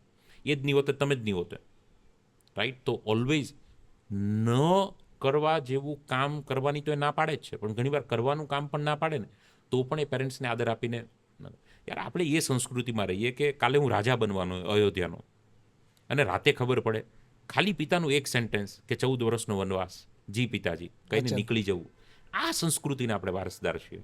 હવે એમાં તકરારની તો ક્યાં વાત છે? પિતાનું વેણ હજુ ન પડે એ પેલા એની આજ્ઞાનો અમલ થઈ જતો હોય તો આમાં તકરારનો ક્યાં મુદ્દો જ છે? પણ આપણે અલગ સંસ્કૃતિ વેસ્ટર્ન કલ્ચરમાં જઈએ છીએ એટલે તકરાર થાય છે. આ બધું અમેરિકામાં થાય, લંડનમાં થાય, છોકરા પેરેન્ટ્સની તકરાર થાય, કેમ કે ત્રીજી મમ્મી હોય, બીજા પપ્પા હોય, અને છોકરો કયા મમ્મી પપ્પાનો છે એ ખબર ન હોય, એટલે ત્યાં તકરાર થાય. આપણી સંસ્કૃતિ નથી તકરાર કરવાની, બરાબર? અને જે દીકરો ને દીકરી માતા પિતાની નજરમાં પડી જાય છે ને એ દુનિયાની નજરમાં ક્યારેય ઉપર નથી જઈ શકતો, અને જશે તો ટકી નહીં શકે. તમે ઇતિહાસ ચેક કરી લો, આઈડિયા આવી જશે. તો આજના સમયમાં સંબંધ શું છે? સંબંધ એ વિશ્વાસનું એક અલગ સ્વરૂપ છે કે કીધા વગર પણ તમને વિશ્વાસ આવી જાય, તમે સમજી જાઓ, એ જ સાચો સંબંધ. તમે એ પિતાનો ઈશારો સમજી જાઓ ને તમને ખબર પડી જાય, એ જ સંબંધ. કહીને તો બધા સમજી જાય. એ તો તમારા ઓફિસના પ્યુન અંકલે કહેશો જ સમજી જશે કે આમ જ કામ કરવાનું છે, પણ કીધા વગર તમે સમજી જાઓ, એ સંબંધ છે. લાગણીનું એક અનોખું સ્વરૂપ સંબંધ છે, સમજણનું એક અનોખું સ્વરૂપ એ સમજણ છે, ત્યાગનું એક અલગ સ્વરૂપ એ સમજણ છે. મારે બાઇક લેવાની મને બહુ ઈચ્છા છે, પણ મારા ઘરની અત્યારે પરિસ્થિતિ નથી. જો હું માગું તો મારા પપ્પા ગમે એમ કરીને મને આપી દેશે, એ પણ હું જાણું છું, પણ હું માગું જ નહીં, કેમ કે હું જાણું છું કે પરિસ્થિતિ નથી. આ મેં બાઇકનો ત્યાગ કર્યો, આનું નામ એટલે સંબંધ. આજના સમયમાં જો પ્રેમની વાત કરી તો તમારા મતે પ્રેમ શું? પ્રેમ એ છે જે કરવાથી તમારી પ્રગતિ થાય. તમે ચેક કરી લેજો, તમને એ થયા પછી જો પ્રગતિ થઈ હોય તો એ પ્રેમ છે, નહીતર એ બહુ મોટો વેમ છે. ઉદાહરણ આપું, વિરાટ કોહલીના લગ્ન થયા ત્યારે વિરાટભાઈ પણ સફળ હતા, અનુષ્કાબેન પણ સફળ હતા. લગ્નના પહેલા 6 મહિનામાં એટલે 180 દિવસમાં મેરેજ પછી એ લોકો માત્ર 21 દિવસ સાથે રહ્યા છે. અનુષ્કા એના કામમાં હતા, વિરાટ એના કામમાં હતા. પ્રેમ એ છે જે તમને તમારું કામ કરવાની સ્વતંત્રતા આપે.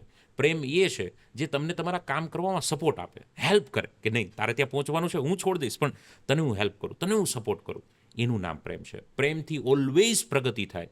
આપણે બધા જે કરે છે ને એમાં હપ્તા ભરતા થઈ જાય છે, એટલે એ પ્રેમ નથી, એ બહુ મોટો વેમ છે. આ ફાસ્ટ લાઈફમાં ટકી રહેવા માટે શું કરવું જોઈએ? પાયા સિદ્ધાંતો મજબૂત રાખો, શું કરવું છે શું નથી કરવું એની ક્લેરિટી રાખો, તો તમે ટકી શકશો. નહીંતર દુનિયા તમને ભેળવી જશે. મોબાઈલ હાથમાં લો, શું જોવું શું ન જોવું તમે એલર્ટ રહો. મિત્રો કેવા રાખવા કેવા ન રાખવા તમે એલર્ટ રહો. કઈ સ્કીમમાં જવું ન જવું એ એલર્ટ રહો. ગેમ્બલરો બનવું કે ન બનવું એલર્ટ રહો. સ્મોકિંગ કરવું ન કરવું એલર્ટ રહો. 5 મિત્રો સિગરેટ પીવે છે, ભલે પીવે, એનો કોલ છે. એ પીવે છે એટલે હું કહું અને મારે પીવી, ઇટ્સ નોટ ડિસિઝન. શું કરવું એ તમારું નક્કી હશે તો કામ થઈ જશે. તમને કોઈ મિત્ર કહે કે યાર એક શું બાયલા જેવો છે, આ શું છોકરી જેવો છે, સિગરેટ એક સ્મોક નથી કરી શકતો, અરે આપણી ભાઈબંધીની કસમ લે ને, એ કસ તો માર. તો એ મિત્રને તમે કહો કે આપણી ભાઈબંધીની કસમ, તું મારા માટે તું છોડી ન શકે, જો હું તારા માટે પી શકતો હોય તો તું મારા માટે છોડી ન શકે. તમને ખબર પડી જશે કેટલા સાચા દોસ્ત છે. અને આ દુનિયામાં એવા જો કોઈ સાચા દોસ્ત ન મળે તો એકલા રહેવામાં પણ તમને નુકસાન નથી, ફાયદો જ છે. એટલે નક્કી કરવું પડે, તમારી ક્લેરિટી, મારે શું કરવું શું ન કરવું તમારે નક્કી કરવું પડે. સવારે ઉઠું કે ન ઉઠું કોણ નક્કી કરે? હું નક્કી કરું. મમ્મી તો જગાડી શકે, પણ 5 મિનિટ કેવી 10 મિનિટ કેવી કે ઊભા થઈ જવું એ મારે નક્કી કરવાનું છે. તો તમે નક્કી કરો કેવા મિત્રો જોડે રહેવું, કેવી સંગતમાં રહેવું. ગાયનું નાનું વાછરડું જન્મથી ઘોડા ભેગું રહે ને તો એ ઘોડાની જેમ દોડવા મળે, કેમ કે એને ખબર જ નથી કે હું વાછરડું છું. એ પોતાની જાતને ઘોડું સમજવા લાગે છે. અને ઘોડાનું બચ્ચું જો ગાયો ભેગું રહેવા લાગે તો ગાયોની જેમ રહેવા લાગે છે. એટલે તમે કેવા ઘોડાની સાથે રહો છો કે કેવી ગાયોની સાથે રહો છો એના આધારે તમારા કદમની સ્પીડ નક્કી થશે. બાકી દુનિયા તમને ભેળવવા માટે જ બની છે, પણ એમાં મારે ભેળવાવું કે નહીં એ નક્કી મારે કરવું પડશે. અમુક બુદ્ધિ વાપરવી પડશે, નહીંતર તો લોકો તમને ભેળવી જશે. તમને સારા સારા સેલિબ્રિટીઓ MS ધોની કહેશે 49 રૂપિયાની ટીમ બનાવો, પણ તમે ચેક કર્યું કે એણે બનાવી કે નહીં? તમે ધોનીને આઈડિયલ માનો છો તો ક્રિકેટમાં માનો છો, એની હાર્ડવર્કમાં માનો છો, એની પર્સનાલિટીમાં માનો છો, એનો મતલબ એની ધોની કરી બધું મારે કરવું. તમે મને માનતા હોય તો બોલવામાં માનો છો, તો ખાલી બોલવામાં ફોલો કરો ને. મારી પર્સનલ લાઈફમાં મને ફોલો નહીં કરો, નહીંતર ભેળવાઈ જશું. તમે વિરાટ કોહલીને હાર્ડવર્કમાં, ફિટનેસમાં ફોલો કરો છો તો ફિટનેસમાં જ ફોલો કરો. પછી અનુષ્કાન લઈને લંડન ફરવા જાય, તમે ન જાઓ, તમારે હપ્તા ચાલુ છે, એને નથી ચાલુ. તો શેમાં ફોલો કરવો એ બહુ જરૂરી છે. બાકી આઈડિયલો તમારી જિંદગી બગાડ નાખશે. એ જ હીરો હિરોઈન ઐશ્વર્યા લક્ષની એડ કરે, તમે ચેક કર્યું લક્ષથી નાય છે કે અઠવાડિયા પછી નાય છે, એ આપણને ખબર જ નથી. તો લક્ષથી ન નાવું. તમને કયો હાલે લીમડાનો, તો લીમડાથી નાવ ને. શું કામ તમારી ચામડીની પથારી ફેરવો છો? બરાબર. એટલે બધાનું બધું માનો નહીં. હું બોલું છું મારું બધું ન માનો, તમારી તાસીત પ્રમાણેનું માનો. કેટલું લેવું એ તમારી ઉપર depend મોલમાં જાઓ 5000 પેન્ટ હોય, ક્યાં આપણે બધા લાવીએ? આપણે 34ની કમરનું ગમે એવા કલરનું લાવીએ. બાકી ત્યાં 32, 28, 36ની કમરનું છે ને ફૂલ સાઇઝ છે. તો બધું હોય વેચવા માટે. આપણે કયું લેવું એ આપણે નક્કી કરવાનું હોય. ડિપેન્ડ છે. તમારે કઈ ગાડી લેવી, કયું પેન્ટ લેવું, કયા કપડાં લેવા, કઈ ઘડિયાળ લેવા, નક્કી તમારે કરવાનું. પૈસા તમારે આપવાના છે. એ ગામ નક્કી કરશે, તમે શું નક્કી કરશો? બરાબર. મારે કઈ વોચ પહેરવી, એ MS ધોની જો ડિસિઝન લેશે તો મારે લાઈફમાં કઈ ડિસિઝન જ નહીં લેવાના. એમ કરો તમારા બજેટ પ્રમાણે, તમારી તાસીત પ્રમાણે કરો. પોડકાસ્ટના આપણે અંત તરફ સાહેબ જઈએ છીએ. બરાબર છે. જેટલા પણ લોકો અત્યારે તમને જોઈ રહ્યા છે, લગભગ ઓછા હશે, એટલું લાંબુ તો એન્ડ સુધી રહેશે. એને જોશે. એક આપણે એડ્રેસ આપી દે તો એવોર્ડ આપશું. કેટલી ધીરજ, એટલી ધીરજ જો તમારી પાસે હોય, તમે જીવનમાં સફળ વ્યક્તિ જ છો. આ પછી તમે છેલ્લેથી જ જોવાનું શરૂ કર્યું હોય તો આ નિયમ તમને લાગુ નહીં પડે. ઘણા એન્ડ જોઈ લે કે એન્ડ કેવો છે, તો ભાઈ જોવું એમ, તો ભાઈ સારું જ છે, આગળ જોજો તમે. શું કહેવું છે એ બધા લોકોને? બસ એ બધા લોકોને કે આવી જ રીતે લાઈફમાં શીખતા રહો, ફેલિયરનો સામનો કરતા રહો, સતત શીખતા રહો, મજબૂત બનશો તો આજે નહીં તો કાલે દુનિયા તમને સ્વીકારશે. તમે સાંભળ્યું છે કે અપના ટાઈમ આએગા, પણ હું એવું કહું છું કે ટાઈમ આવતો નથી, લાવવો પડે છે. ખેંચી લાવવો પડે. ગાય દૂધ આપતી નથી, દૂધ કાઢવું પડે છે. દૂધમાંથી ઘી બનતું નથી, એ પ્રોસેસમાંથી પસાર થવું પડે છે. સવારે ઉઠાતું નથી, ઉઠવું પડે છે. વંચાતું નથી, વાંચવું પડે. મન લાગતું નથી, લગાવવું પડે. સફળતા મળતી નથી, સફળતાને પ્રાપ્ત કરવી પડે છે. એના માટે લાયક બનવું પડે છે. બસ લાયકાત કેળવશો તો આપોઆપ મળી જશે. જે મિત્રો 20,000ની જોબ કરે છે એનો પગાર 20,000 એટલે નથી કે કંપનીની આપવાની કેપેસિટી 20,000 છે. એ જ કંપનીમાં કોઈ છે જેનો મહિને 2 લાખ પગાર છે, તો કંપનીની આપવાની કેપેસિટી તો 2 લાખની છે, પણ મારી લેવાની કેપેસિટી 20,000ની છે. તો કંપનીને ને બોસને ગાળો આપવા કરતાં હું કેપેસિટી 2 લાખની કરી દઉં ને, તો એ બોસની તો બીજો બોસ મને 2 લાખનો પગાર આપશે. તો બિલ્ડ યોર કેપેસિટી. તમારી કેપેસિટી બનાવો, ક્ષમતા બનાવો, મજબૂત બનો, નોલેજ લો, બીજી રીતે મજબૂત બનો, નોલેજથી મજબૂત બનો, શરીરથી મજબૂત બનો, મનથી મજબૂત બનો, બધી રીતે મજબૂત બનો. અને એવા મિત્રો જેનું એક જ સૂત્ર છે, આ સનમ લે ડૂબેગે હમ, આવા મિત્રોથી દૂર જાઓ તો જીવનમાં આપોઆપ સફળ જશો. વાહ વાહ. જેટલા પણ મિત્રો અત્યારે તમને જોઈ રહ્યા છે, રાઈટ, મારા વતી, પ્રદીપ અરસોરા વતી, મારી યોર્સ અને વોઇસ ઓફ યોર્સ, રાઈટ, જેટલા પણ લોકો અહીંયા છે, આ બરાબર, બધાના વતી તમારો ખૂબ ખૂબ ખૂબ ખૂબ ખૂબ દિલથી આભાર અમે વ્યક્ત કરવા માંગીએ છીએ. તમારો પણ આભાર કે મને એટલો સહન કર્યો, એટલો સાંભળ્યો તારે અને બોલાવાનું રિસ્ક લીધું, કેમ કે બહુ ઓછા લોકો લઈ શકે. ખૂબ ખૂબ તમારો આભાર કે અમને ઘણું બધું તમારા જીવનમાંથી જાણવા મળ્યું અને ઘણા બધા પ્રશ્નોના અમને સચોટ અને સરળ રીતના જવાબ મળ્યા. યસ. ફરીવાર આપણે ભગવાન કરે ફરીવાર આપણે આ જ પ્લેટફોર્મ પર ભેગા થશું. ચોક્કસ મળશું. Thank you. તમે બધાએ તક આપી. આ બધા મિત્રોનો આભાર. એટલો પ્રેમ કર્યો છે અને એટલો બધો અવસર તમે મને આપી રહ્યા છો. ફિર વક્ત મિલા તો હોગા સામના. તબ તક કે લીએ શુભકામના. ધન્યવાદ. જય હિન્દ, જય Bharat. Thank you very much. Bharat માતા કી જય.